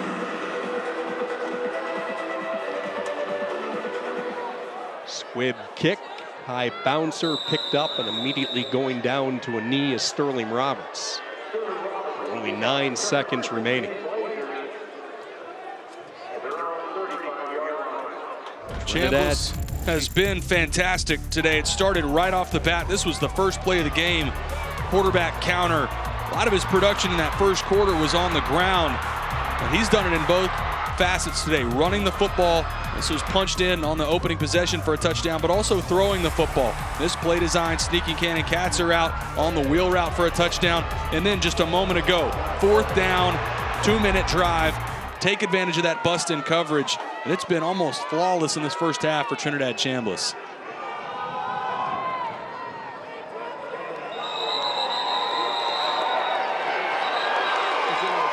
Ferris State looking for their 3rd national championship, their 4th trip to the finals since 2018. And the Bulldogs, with all the momentum, here at the break. And you look at Valdosta State, you have to go back a few years. 2022, the last time they were trailing by 21 or more points here at the break. It is uncharted territory for Tremaine Jackson and the Blazers. And a fired up bunch from Big Rapids head into the locker room. Got to come up with a plan for the second half. We've got Morgan with Coach Anise. Coach, you go forward on 4th down and capitalize. How did you take advantage of those matchups?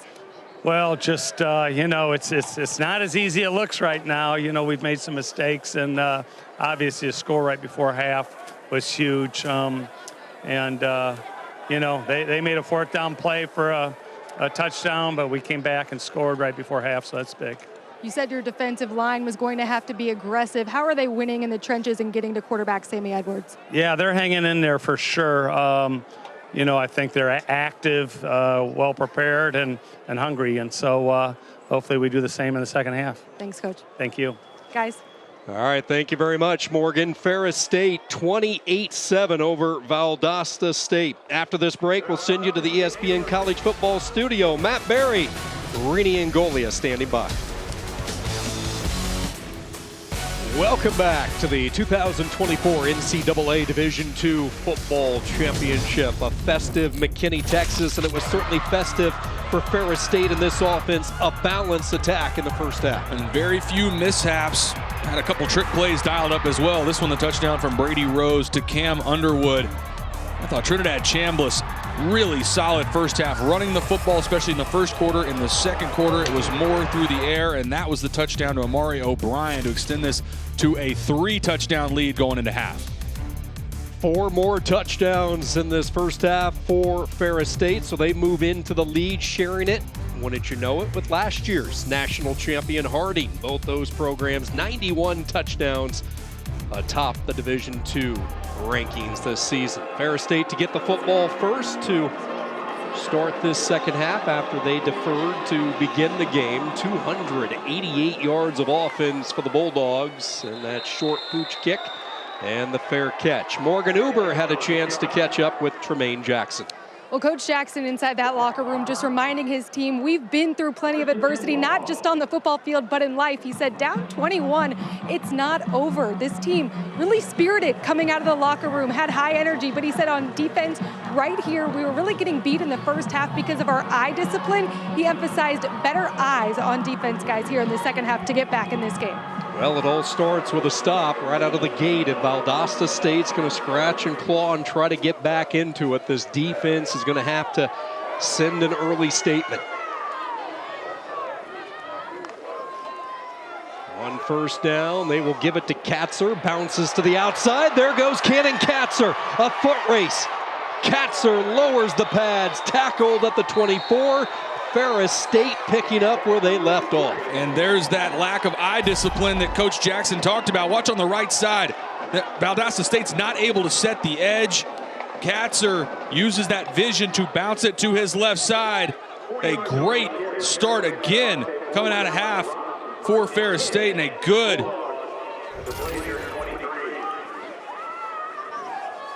39 yards on the run for Katzer.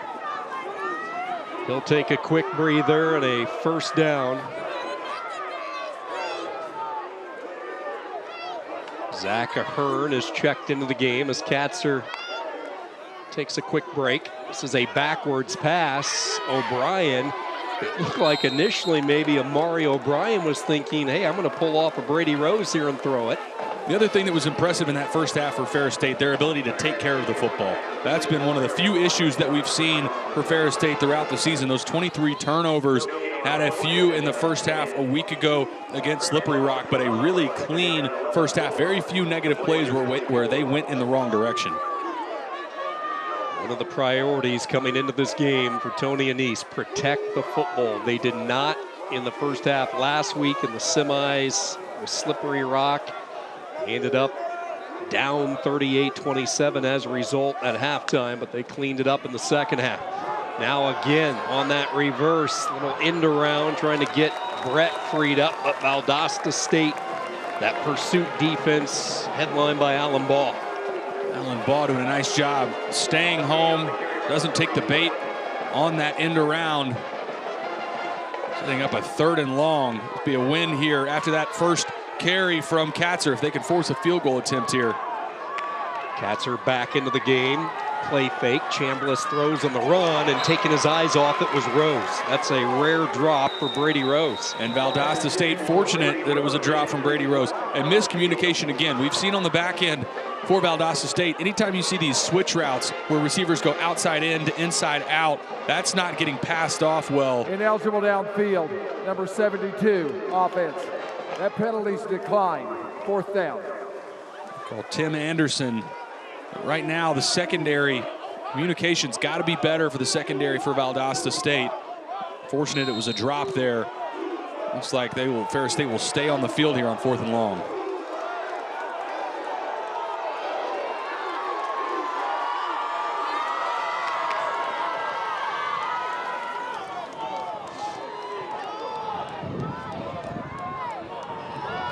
Valdosta State with this 3-man front, 4th and 11.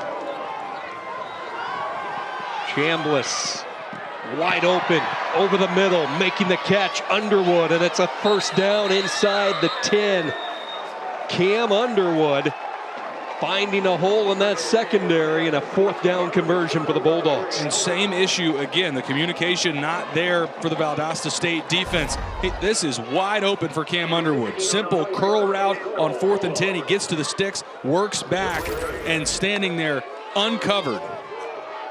Chambliss trying to cut his way over that left side, picks up 3, tackled at the 5-yard line, 2nd and goal. Underwood, by the way, real quickly, 2 catches today for Cam Underwood, 77 yards. See a personnel change, a little heavier package getting in the game. Lajuan Sparks, 350-pound nose tackle, see him in the middle.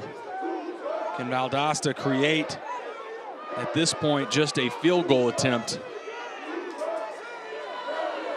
Ferris State goes jumbo as well with Ben Pristula, big number 84, trying to stretch it with that speed, getting to the outside, but a good job again stretching that play. Rose unable to turn the corner, and it was Larry Elder who prevented him from getting to that corner. And we talked about it coming into this game, Sean, of all 4 units, offensive and defensive sides for both sides of the ball, the rush defense for Valdosta State was the only one that we didn't think was elite. They were around 49th, 50th in the country in rush defense. And I think so far today, Ferris State has taken advantage of that. 166 yards. That's how much they've taken advantage of it on the ground. 3rd down and goal. Gilbert in motion. Chambliss makes 1 miss. High steps to 6. Touchdown for the sensational junior Trinidad Chambliss. And he puts Joko Willis on skates. Willis has Chambliss dead to rights on the edge, and watch what Chambliss does to Joko Willis right here. Sells that to the outside, makes 1 man miss, and that burst to the end zone. Boy, he is special. Chambliss with a 2nd rushing touchdown today.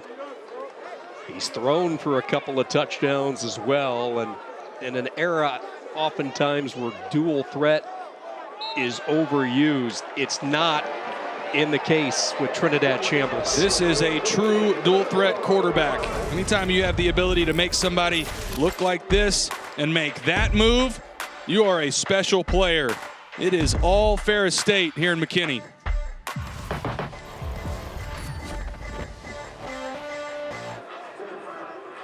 Another touchdown for Trinidad Chambliss. Ferris State up 35-7. You go back to his high school days. He grew up in Grand Rapids, and he just wasn't getting recruited by many D2 programs. In fact, it was mainly Division III schools. So Chambliss and his high school coach reached out to Tony Anise, said, hey, come down, take a look at this kid. Tony did. He saw him play 1 football game. He left Grand Rapids really not that impressed, and then he made the decision to come watch him play a basketball game, and that's when his interest really perked up, and he talked about the vision, that oftentimes other sports requires and the success that he's had with multi-sport athletes playing quarterback at Ferris State. I would say the rest is history as far as the development once Trinidad Chambliss arrived in Big Rapids. And that he did not start this season as the starter, replacing an injured Carson Golker. But I think equally, obviously the offense has been impressive, but on the defensive side for Ferris State, they've been unbelievable. And this does not spell good news for Valdosta State. Look at these second half numbers through this run of the playoffs, just giving up 7 total points in this 3-game win streak in the playoffs, to 7 points to Harding in that second half. Slippery Rock, remember, they were down 38-27, pitched a shutout in that second half. First offensive series of the second half, and this is Franklin. Alfonso Franklin, who had a solid first half running the football, 81 yards in the first half, and good pickup on first down. It's going to have to be the feature for Valdosta State, is being able to run the football effectively and keep their offense on the field. The defensive line all over this front for Valdosta State made the life of Sammy Edwards extremely uncomfortable in that first half. Yeah, the two ends, both Fowler and Allen, really dictating play on that front line. Little jump pass over the middle on the drag route. This is caught by Ajiro. Ajiro, who has the lone touchdown for Valdosta State. Another double-digit gain and a first down. Just 5 of 12 for 62 yards for Sammy Edwards in that first half. A couple misses that he would like to have back, but it felt like every time they got into their 5-step drop pass game where he's having to stand in there, you said it, Tyrone Fowler, Tim Allen, the rest of that front, they were getting after the quarterback.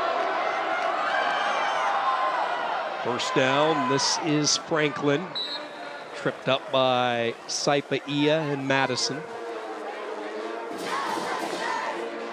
The other guy that was a little quiet, like the rest of Valdosta State's offense for the most part, Rodney Bullard.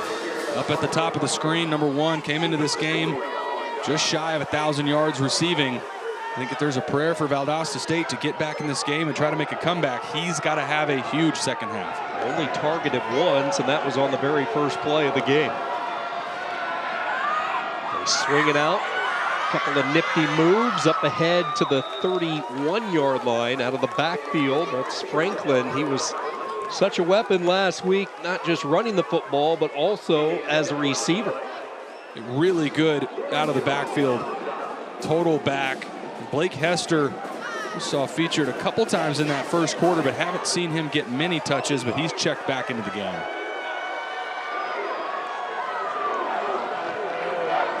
First down up to the 31-yard line. Edwards against the 4-man front. Again over the middle, Malashevich, and another first down inside the red zone. Pick up a 14 and a first down for Edwards and the Blazers. And another shallow cross. First one went to Tyler Algiro. That time it was Malashevich. And this feels like what we expected from Valdosta State. Staying on the field, chipping away, picking up first downs, and chewing up a lot of clock. Already inside 9 minutes to go in this third quarter.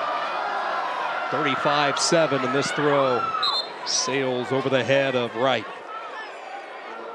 If you're a Ferris State fan, you'll know this all too well, but a week ago against Slippery Rock, the shutout they pitched in the second half in large part was due to their red zone defense. Had 2 turnovers that they created, interceptions in the red zone. This is the part of the field where this Ferris State defense really puts the clamps down. Very rarely do they give up touchdowns in the red zone. Yeah, they had 2 takeaways in the end zone against Slippery Rock. Hester into the second wave, and he'll plow his way for 11 yards. First and goal, Valdosta State. And Blake Hester's got no quit. Runs right through the free safety, Eric Jackson. And by far the most complete drive that we've seen all day from Valdosta State. Ashland, Kentucky native. Blake Hester went to Blazer High School, ironically, and now approaching a 1,000-yard season for the Valdosta State Blazers. First down and goal, right back to Hester. Saipaia, one of the leaders of this defense, Sefa Saipaia, along with his brother, Sio Saipaia.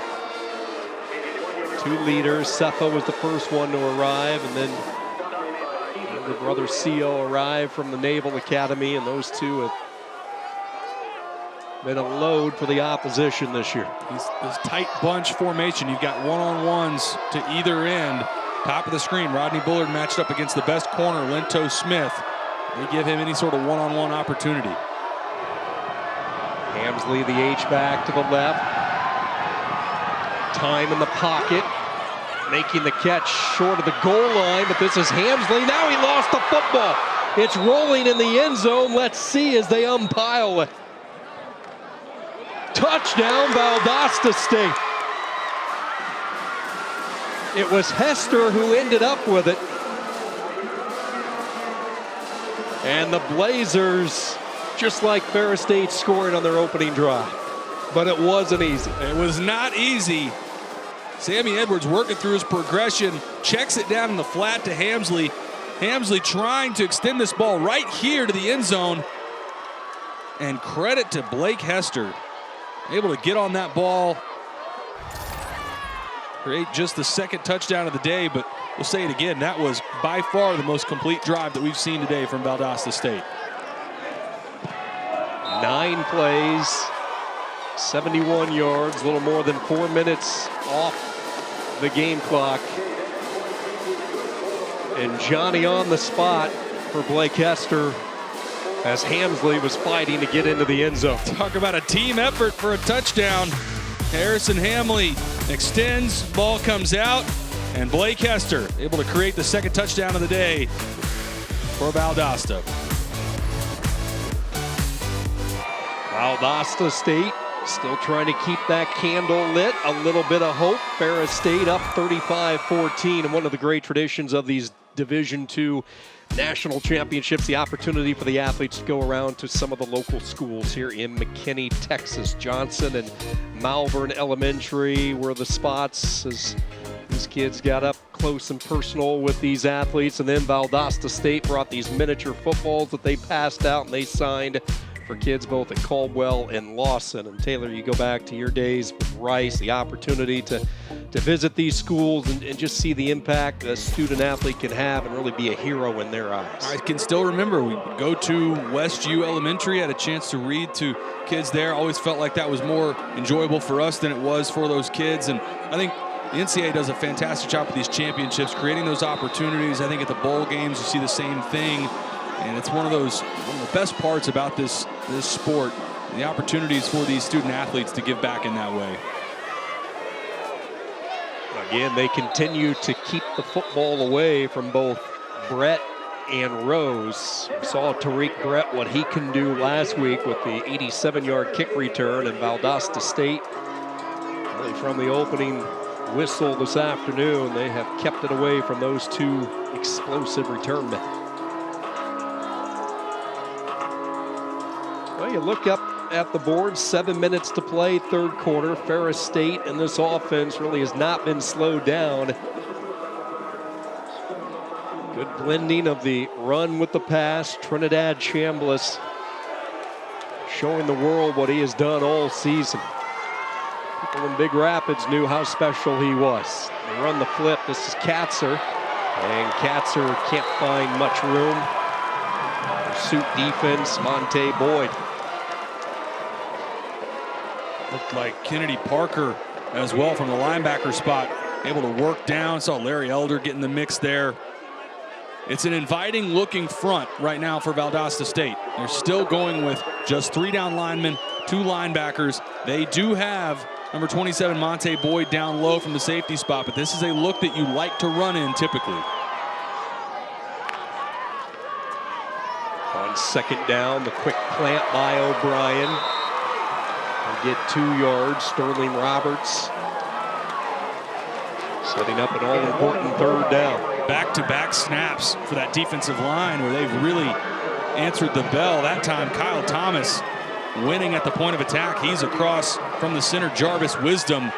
And this is a big spot. For the first time in a while, a little bit of momentum. You can see the sideline of Valdosta State engaged back in this game. If they can get the ball back, a little bit of hope still here, even though down 3 touchdowns. This is a big third down. Empty set. That's Brett leaving the backfield, looking like they want that double pass. Rose across the field. Chambliss, the receiver, but staying at home and making the play was Rance Connor. Man, that takes a lot of discipline. And Connor not biting on the second pass attempt today from Rose. And it's a first down and more if Rance Connor doesn't stay home. This is a great individual effort from number 12, the junior from Miami, Florida. He's had a lot of stops. He was at Louisville, East Carolina. And a great individual effort there from Rance Connor to get his defense off the field. Connor has big game experience. You talked about his 2 years with Louisville, spent last year with East Carolina. He was part of the Cardinals bowl game back in 2021. The First Responders Bowl had 4 tackles and the loss to Air Force.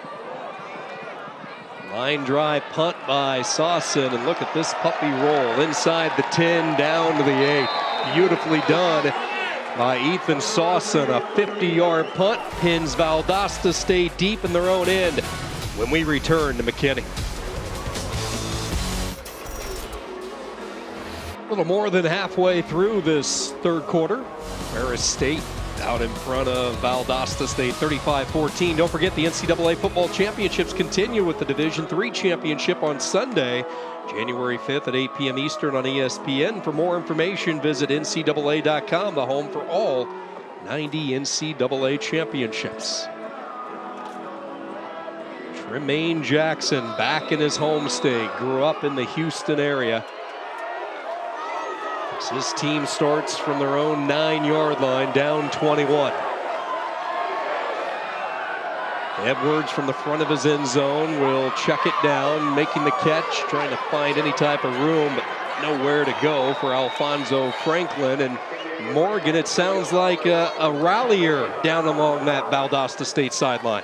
Yeah, still plenty of hope down here. Definitely not throwing in the towel. Coach Jackson coming over to his offense when they're on the sideline saying, be ready. But really coming from wide receiver Grayson Malashevich. He was the hype guy. He went around to every single guy on the offense saying, what an opportunity, high-fiving his guys.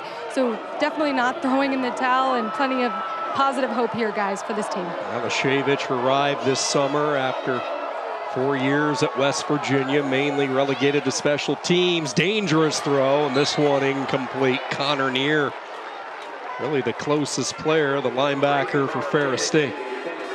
Connor Neer all over that play design. Malashevich, the target on the spot route. And for all the positive momentum that it sounds like has been created, that is likely squashed if they cannot come up with a pickup here on 3rd and long.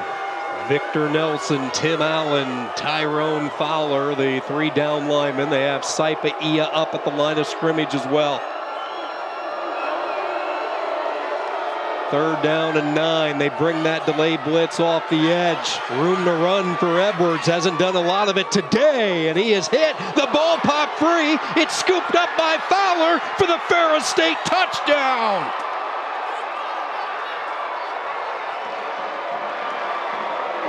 Ware jarred it, Fowler scooped it, and the defense gets in the act. And Sammy Edwards is looking at the sideline saying he was down. Looked like he was right at what he needed for the first down, and instead of diving forward or sliding, sort of panics, and at the last second reaches that ball out. Now let's see if there's a conversation about whether or not he was down. Would imagine they take a look at this. From up here, it looked bang bang on whether or not he got that knee down.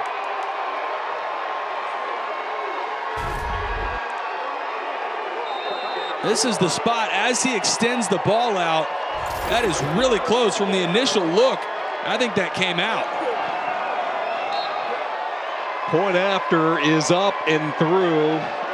And Tyrone Fowler with the turnover belt. That's a touchdown belt as well. All set up by the hit, though, Taylor, from Alston Ware, who came in. And set up by Sammy Edwards. Needs to either dive forward or get down. But this spot where he gives himself up and then extends the ball out in traffic, I do think that ball came out before that hip hit the ground. It was bang, bang. But with all the white jerseys around him, extending that ball out, so dangerous in that spot. And for a guy for Sammy Edwards, a senior who's played a lot of football. That's where lean forward, don't need to put that ball in jeopardy there. And then Tyrone Fowler, who called his name a bunch today, he's able to cap off that drive with a touchdown.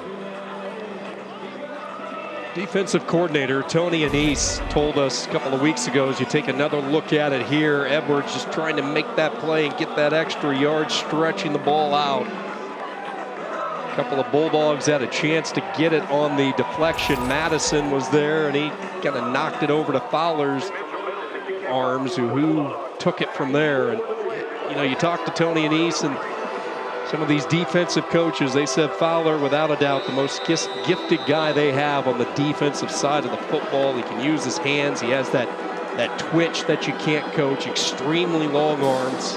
He looks the part. And he is playing the part this afternoon. Hester on the return, and he is cut down shy of the 25. And that's also just the 5th turnover of the season. And for a team that otherwise plays generally very clean football in Valdosta State, have not been able to create the takeaways that they needed. We knew the turnover margin was going to be huge in this game. Valdosta State typically doesn't turn the ball over. Ferris State came into this game with 23 turnovers. And I think the combination of the physicality from Ferris State and their ability to take care of the football, those are the two big factors in why they're sitting here with a 42-14 lead. What did Tony Anise tell us yesterday when we sat down with him? He thought his team played perfect football in the earlier playoff games with both Central, Oklahoma, and Harding. Said he was disappointed the way they came out in the first half last week. First down. But they have played nearly another round of perfect football here when the spotlight has been the biggest and the brightest. And after a delay of game for Valdosta State, I think you'd say the exact opposite for Valdosta State. Not playing anywhere near their best today. A team that, after their win against Minnesota State, it felt like they really smothered Minnesota State. It ended up being a 2-touchdown game, but it felt like it was never really that close. This has not been their best today. Hester picks up 4 yards, running behind his center, Will Flowers, the first-team All-American. And I thought it was interesting from Coach Sinise yesterday that he talked about the FBS, the expanded 12-team playoff, that in these runs where you have to win 4 or 5 games to win a national championship, you're not going to have your best for all of them. You're going to have a game where you're down and you've got to figure out a way to win, and he thought that that was going to be last week against Slippery Rock, where they didn't have their best but found a way to win. No snap again. There's been a few of those. Edwards just nowhere to go with it. Now running for his life. He is being pursued by Allen, and now he lost the ball again, but he was along that sideline. Sure, they're going to rule this a fumble. Did not look like he was trying to make a pass. And A lot of the fumble where it's third down. that's exactly what they're going to say there, as you heard our referee Dwight Niebling. Tim Allen having himself a day. And that's exactly who it is, number 21 in pursuit. And I agree, Sammy Edwards trying to get rid of this ball, but that gets swatted out by Tim Allen. So a fumble at that spot.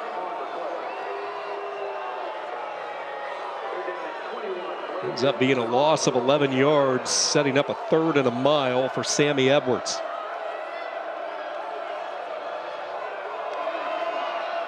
They rush 4, bad snap, and down he goes back at the 2.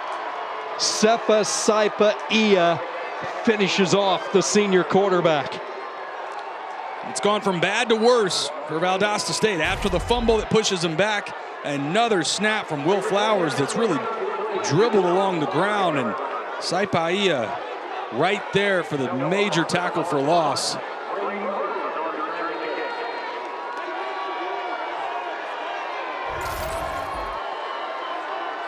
Botsford with his heels from the back of his own end zone gets the kick away. Rose will let this one bounce. Still pretty close to that football. Brady Rose very dangerous there as he was kind of caught in that no man's land, and the punt ends up rolling all the way to the 35-yard line, 63 yards.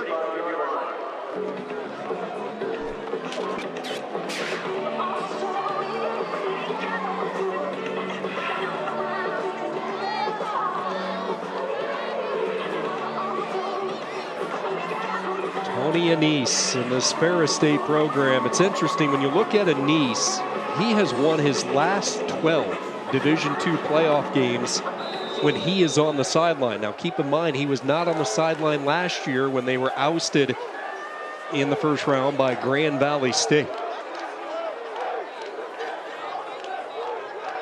Serving a one-game suspension that is to be served in the playoffs, and back on the sidelines, and an outcome that he's used to when Tony Anise is coaching football for this Ferris State team, and that is winning football games. Year 12, keep in mind, this is a program that had not been to the playoffs since 1996 when Anise took over in Big Rapids, guided them to back-to-back titles in 21 and 22.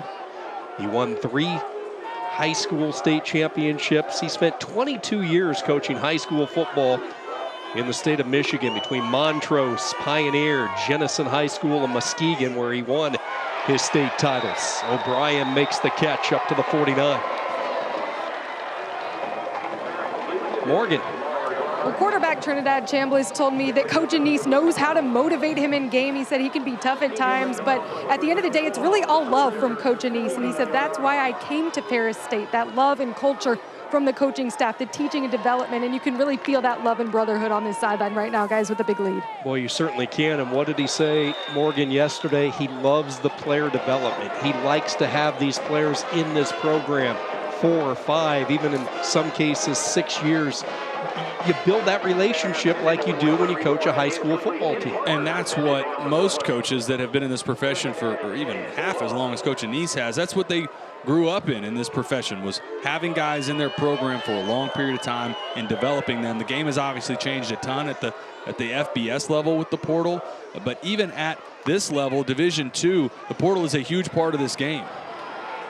Good job that time, just dodging the bullet as Chambliss was under fire right away, but yet he's able to get that pitch. They use O'Brien in the running game as they unpile along that Ferris State sideline, setting up a manageable 3rd down as we hit a minute to go. And this game, going back to the portal, it's really 2 totally different philosophies between Coach Anise and on the other side with Coach Anderson, or excuse me, Coach Jackson.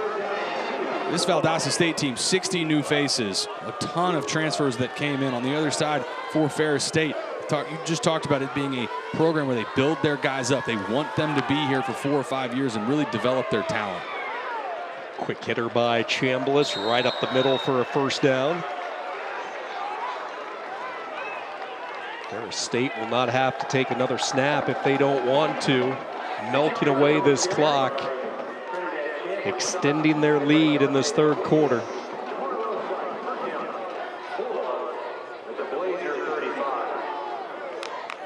First down from the 35, and now it's Bob Anderson, the right guard, who came out of his stance.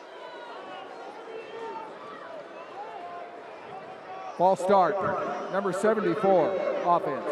5 penalty.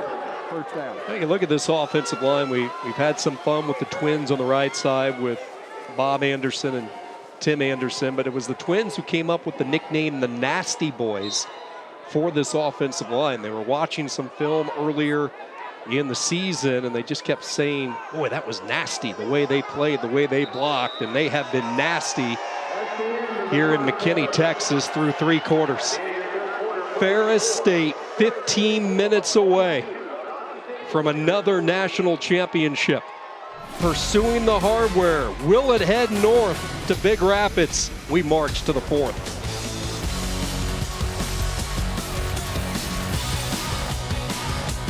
Here with head coach Tony Anise. Coach, 15 minutes away from your 3rd national championship. What did you tell your team inside that huddle? Well, I don't know if you caught that. I'm mad at my quarterback because he won't run the ball as much as I want him to run the ball, but just finish the thing. You know, I want to score here, and then I'd feel really comfortable, but until then, you know, I'm just going to be grinding this out for 15 more minutes. So hopefully we finish this drive and we're in good field position, and then, you know, that really put a tough spot on them. Thank you so much, Coach. Thank you. Thank you very much, Morgan, as we start quarter number 4. 1st and 15 after the penalty as Katzer gets back close to the original line of scrimmage. Morgan Huber down on the sidelines alongside Taylor McHarg Sean Kinney, welcome you back to McKinney, Texas, where it's been all Ferris State today. And even leading by 28, we talked about the love that Anise has. The coach-player relationship, sometimes, Taylor, it can be tough love. That's some of the best love you get as a player. And that it's honesty. I mean, that's exactly what, no doubt in that huddle, that's exactly what he was telling his quarterback. 28-point fourth quarter lead. I would still like you to run the ball a little more. Second down, they run the end around as they flip it to Brett. Watch out, the track star with space, makes a cut, finally corralled. Lasso down at the 9, first and goal, Ferris State. Jeremy Smith, the touchdown saving tackle. And Brett has been quiet most of the day, but he is a burner. You talked about that track speed, getting him on the edge in space. That is where he shines. And Valdosta State, fortunate that wasn't another touchdown. Dual sport athlete. He will be running track and field this spring. He was part of the record-breaking 4x1 school record team. A lot of contact. Oh, what a catch! Despite the contact, touchdown. Cam Underwood with a second. Well, this will stand. It's going to be pass interference on Valdosta State and an unbelievable play from Cam Underwood. Pass interference, number 12, defense. That penalty's declined. Touchdown. Rance Connor has all sorts of jersey for Cam Underwood, who's able to fight through it. Watch this body control and concentration to come down with this ball. Defender draping on him, tackling him to the ground. Catches the back half of the football for the second touchdown of the day for Cam Underwood. 3 catches, 86 yards for Underwood, the junior.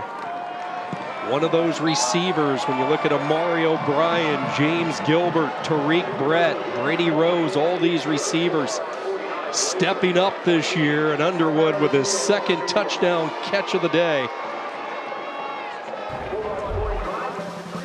Another great play from Cam Underwood.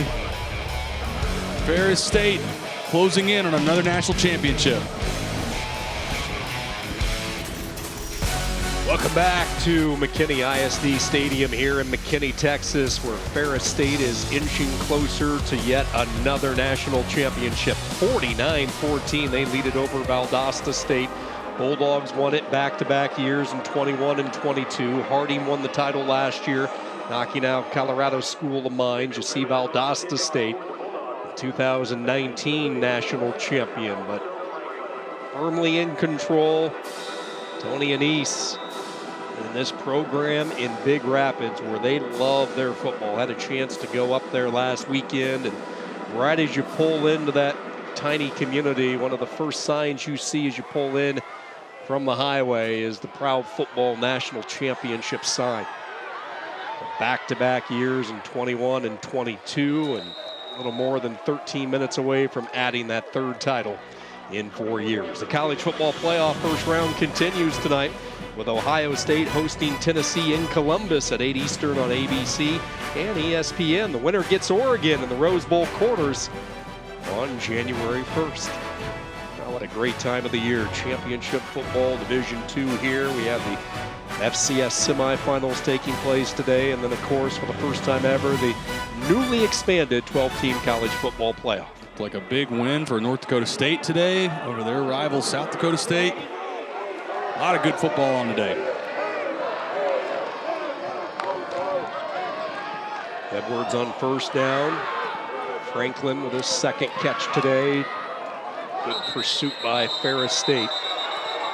You know, today not indicative of the type of career that Sammy Edwards has had with Valdosta State and the relationship that he has built with Tremaine Jackson. This is a quarterback that very easily could have went somewhere else last year. He lost his top 2 receivers.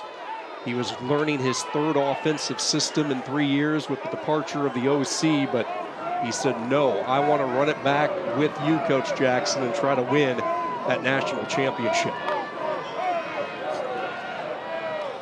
Right back to the air and right back to Franklin, who struggles ahead up to the 35.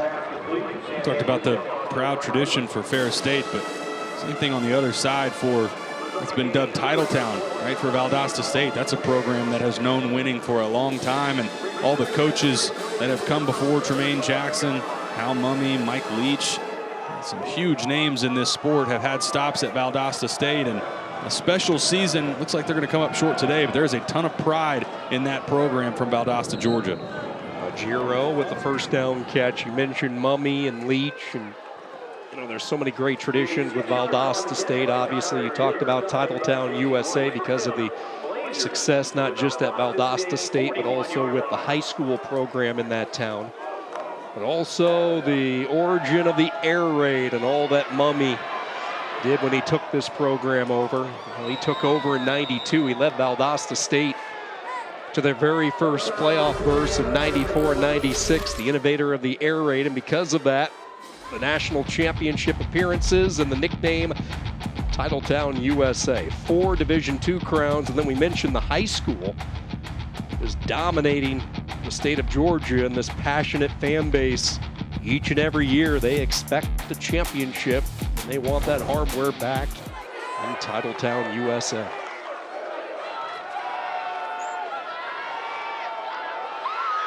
Over the middle, this pass is caught. Rodney Bullard with his first catch of the day, the graduate student who actually had to fake a tryout to earn a spot on this team, the walk-on with an incredible story that Coach Jackson told us. Loved that story. Coach Jackson got there, said Rodney Bullard told him, I already tried out. He thought that meant he tried out and made it from the previous regime. He had never actually tried out.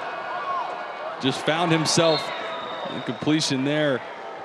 He had told the staff he was going to try out, didn't actually, and by the time Tremaine Jackson had taken over, Coach Jackson told us yesterday, said, I guess I had just put him on the team and show up, and he ends up our scout team receiver in 2022. He's tearing our defense apart, had a big growth year last year, and then this year exploded right on the cusp of a 1,000-yard season. Yeah, he had to sit out a year actually because he went from student to an NCAA football player just because of that quick, rapid ascension. And now on 4th down, the throw broken up. Jalen Jones got a hand on it.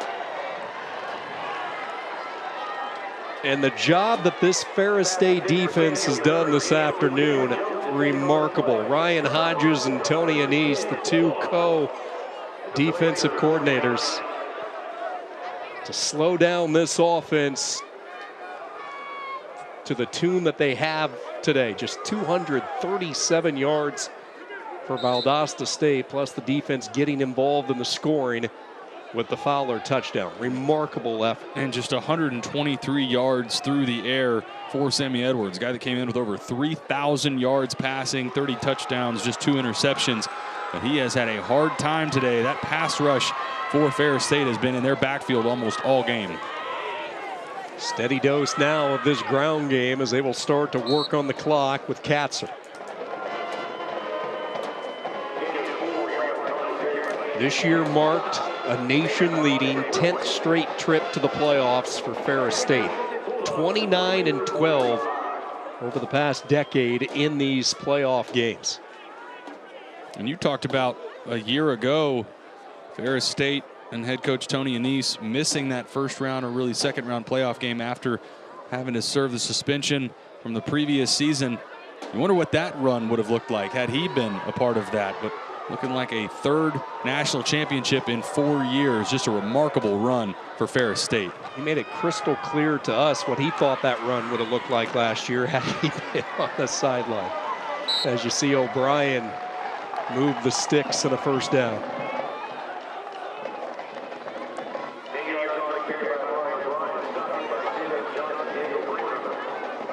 Look at this offensive line today for Ferris State. The success that they have had. 430 yards of offense. Chambliss and his core of receivers.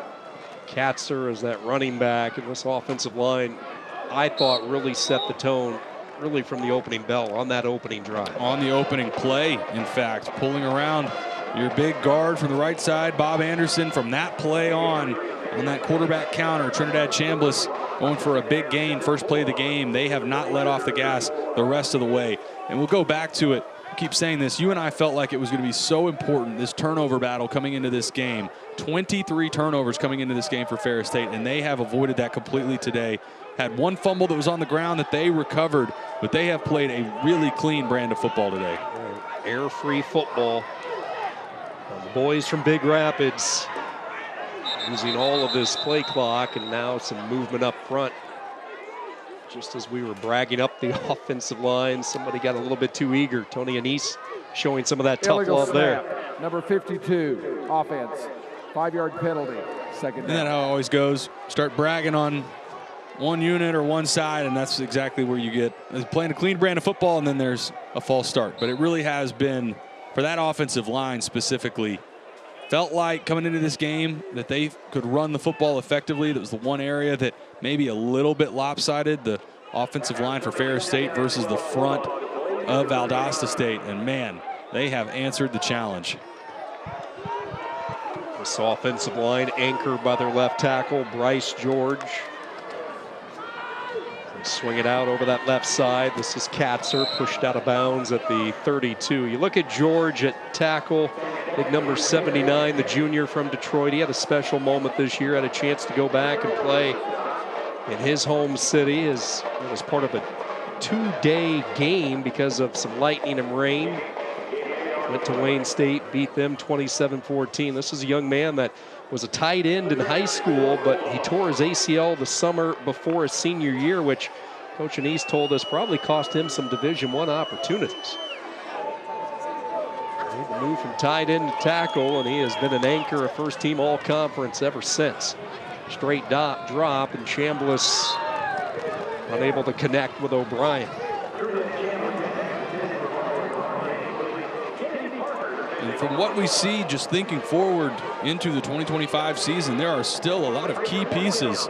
You never know what happens in this era of college football with the transfer portal, but for Coach Anise, who's talked a lot about being a program builder, wanting to keep guys in place for 4 or 5 years, there are a number of key pieces of this team. Katzer still has eligibility. Trinidad Chambliss obviously could come back if he wants. Most of this offensive line, really all of the offensive line, all 5 starters could come back next year if they want. 4th down and short, ball batted up right into the hands of Chambliss. He follows his 2 blockers, and an exclamation point here for Ferris State.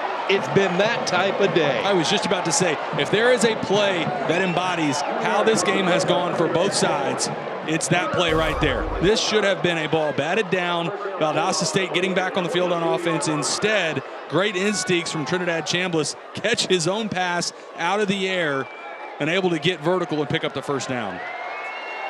The Purdue transfer, Hudgens, got a hand on it, and Chambliss knew what to do with it as it landed right back in his lap. And a curtain call for Trinidad Chambliss, and his day is done as he has exited this lineup, greeted by hugs along the Ferris State sideline. Young man who won the starting job out of camp was splitting reps on a 50-50 basis with Chase Golker. Golker broke his leg back in week 2, and ever since it's been all Chambliss and the relationship between the student and the teacher.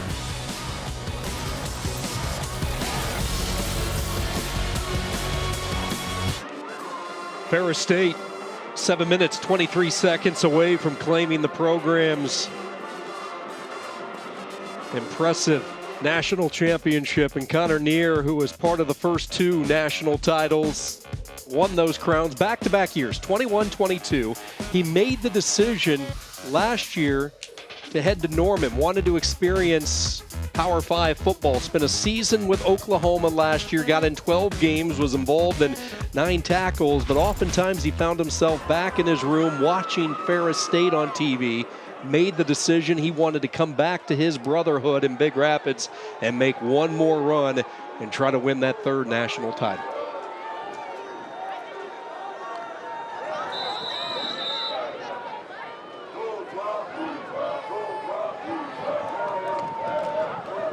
Sean Mumfield is the new quarterback in the game as he swings it out. toss-up 2 on the play. I want to remind you, if you're looking for Iowa State, Oklahoma State women's basketball, that game has started in Stillwater, and that's over on ESPN News. So again, Iowa State, Oklahoma State women's hoops, it is up and running over on ESPN News.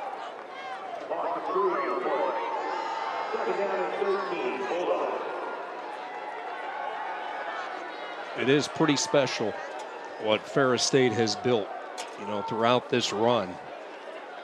And you hear a story like Neer, who was experiencing football in one of the biggest stages, as you see a Hearn crack his way up to the 20-yard line. Yet, even after all the emotion, stress of a Big 12 football game, he would find himself really captivated, still attached to his friends, his brothers at Ferris State, and then making that decision to rejoin. Well, that connection, you see the emotion from Trinidad Chambliss, but that connection that you have to your guys and your teammates, if you're in one spot for that long and you have those runs, it's not just that they had some success. His 2 first seasons, they won national championships, and love the honesty that Coach had with us about him and his return back to Ferris State after having that season at Oklahoma.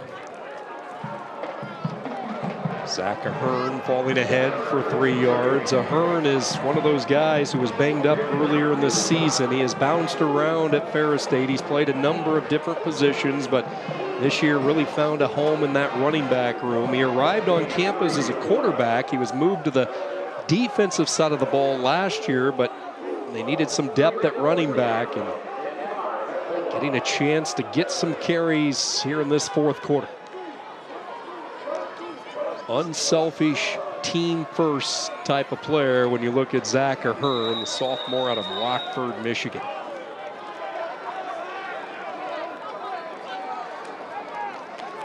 Fourth down conversion comes up short. Valdosta State to get the football when we come back.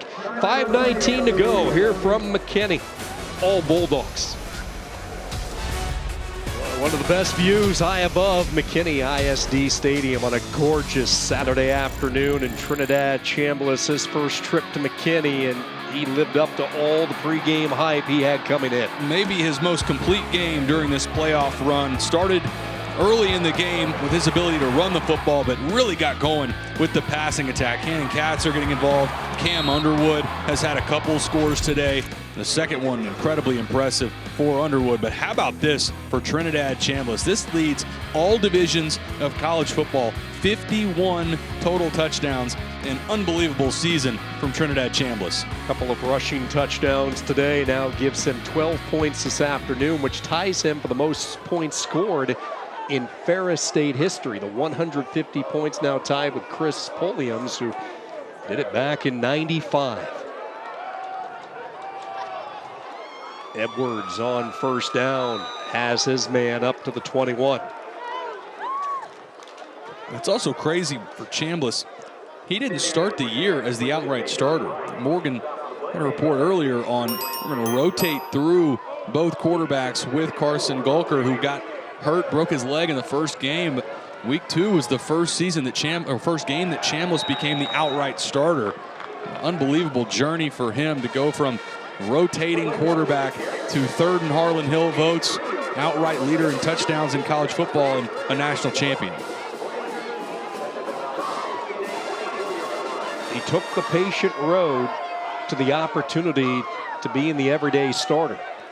As Hester unable to get the first down, he'll be stopped right at the line of scrimmage, but he used a red shirt in 21. He then followed with a medical red shirt in 22. So as Ferris State was winning those national championships, he was not actively a part of the games. He was helping out in the practices, and he made it a point. He wanted to say, I'm one of those reasons that we have these national championship rings, and he has certainly done that as Valdosta State converts on 4th down. And for Valdosta State, obviously coming up short today, and there is a ton of pride in that program and the past success that they've had, but it wasn't that long ago. 2 years ago in Tremaine Jackson's first season, 5-6, an underwhelming season. The ground that they've covered in the 3rd season for Tremaine Jackson in this new regime with all the transfers, I think there's no question this program headed back in the right direction, back to their winning ways. I don't think there's any question. Expect to see Valdosta State back in the mix moving forward as long as Tremaine Jackson's at the helm. You know, it's a really good point. You look at Jackson, the third Blazer to win the National Coach of the Year in Division II, and you look at his background. Keep in mind, he left a pretty good FBS job 5 years ago at Texas State to take a D2 coaching job in a place in a state really he had no connections. He went out to Grand Junction, Colorado, spent a couple of seasons out there, went 10-3, and then that phone call in December of 21 that really changed his trajectory and made the decision to come to Valdosta State after Gary Goff had left to become the new coach at McNeese State. And in a span literally of about 4 or 5 days in December, he went from Colorado coaching at Colorado Mesa to becoming the head man at Valdosta State. And he had a vision for. He had watched the Division II National Championship back in 21. Said, man, wouldn't it be interesting? Wouldn't that be a fun opportunity to be able to coach at Valdosta State? Next thing he knows, then the next week, he's on a plane to Valdosta, Georgia, interviewing in person, and the rest is history. Edwards underneath, and a diving catch is made by Bullard. Jackson told us the special relationship he has with former athletic director Herb Reinhardt, longtime AD who recently retired, and it was Reinhardt who hired Jackson, and those two had special words last week after they clinched the spot in this afternoon's finals. Reinhardt believed in him, believed in all he stood for and what he could do with this program. 3rd down and 6. Edwards at the last second will dump it off and struggling ahead. Jalen Jones the tackle, but 2nd and 3rd effort should give the Blazers the 1st down as Hester moves the sticks and we hit the 2-minute timeout.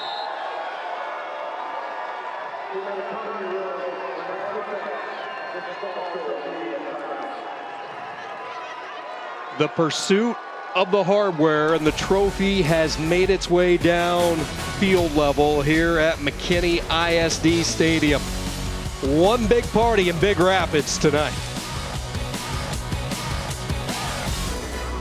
Bowl Mania continues on Monday with 2 more games. We head to some colored turfs for bowl action on Monday. Coastal Carolina with the teal, they host UTSA at Brooks Stadium in Conway, South Carolina. And then it's off to the blue. Boise, Idaho, the setting, the famous Idaho Potato Bowl. Northern Illinois, Fresno State, both games on ESPN. Finishing touches on this one, 2 minutes to go. Ferris State, without a doubt today, they have dominated from start to finish. Edwards trying to dance and buy some time, and now he'll just throw it away toward the Ferris State sideline.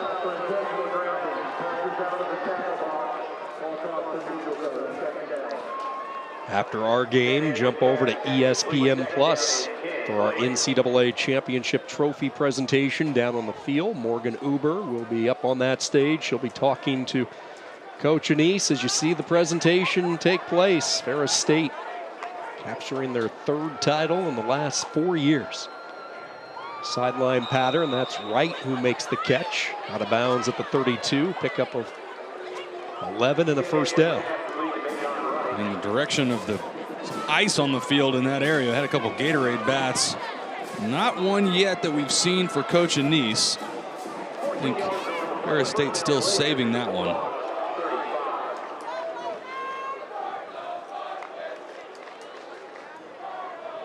Making the catch ahead to the 30-yard line. That is a Giro. You go back to Ferris State real quickly, and this team could have tanked, especially early in the season. They lose their quarterback Golker, as we talked about, the receiver Tyrese Hunt-Thompson. They lose a couple of really good defenders in that secondary with Jacarvis Alexander and Dion Small. And then they get blown out in week 1 at Pittsburgh State. But despite all that, they just kept coming. They never folded, and they have one thing on mind, and that was the ultimate goal, to be in this game And to win this national championship with a team filled with so many local kids from that Michigan upper Midwest area, along with the sprinkling of some of the transfers that we talked about. That combination, that connection all worked this year for Tony Annese.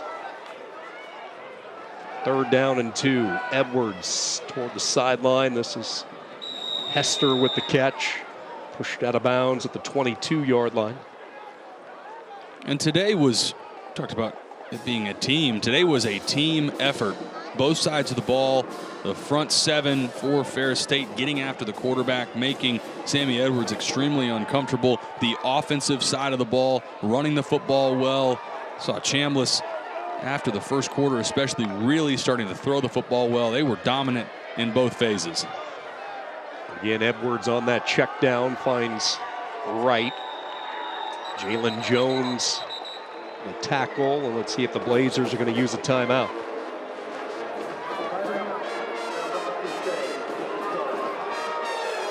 Timeout, Valdosta State, as they battle to the bitter end here.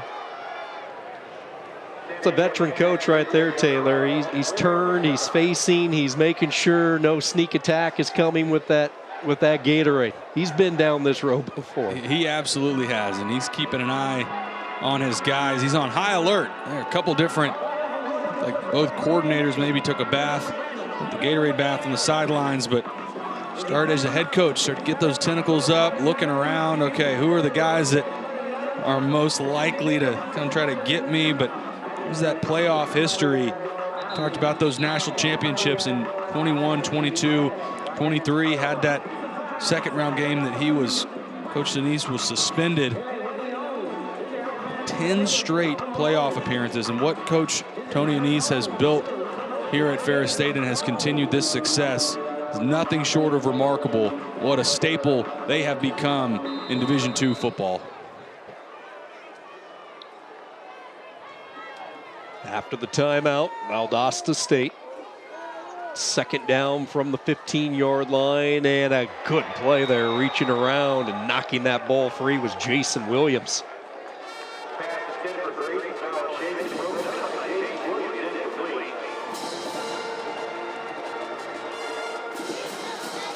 Valdosta State overcame so much this year. Hurricane Helene forced them away from their home. They were without power for a good 6 or 7 days.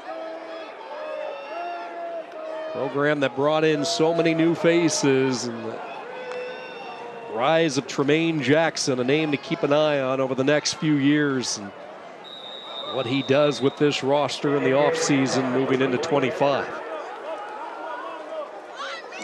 And Coach Jackson was very honest with us about completely embracing the transfer portal and the opportunities that are out there, and the opportunities now, especially that these rosters have been cut down or will continue to be cut down to 105 guys. There are guys from FBS level, FCS level. We're not going to have a home, and this is a spot with Coach Tremaine Jackson. They understand the landscape right now and have embraced bringing in guys and understanding roster turnover. They'd love to send Sammy Edwards off with a touchdown pass, and that one nearly intercepted. Ware got his hands on it. Fortunate that one was not picked off. 2nd down. You said it a minute ago, Sean, to the bitter end. Coach Tremaine Jackson, Valdosta State trying to get one more score. 8 seconds left.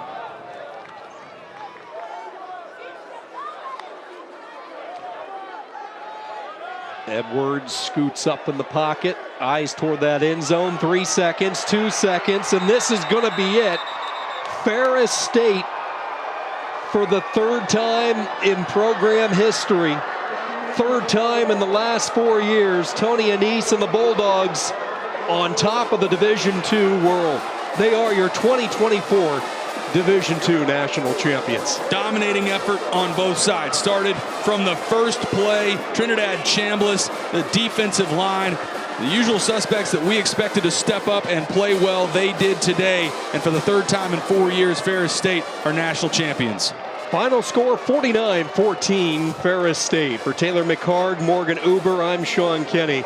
Congratulations to Anise and the Bulldogs. Now we send you to Stillwater women's college basketball with Brenda and Carolyn.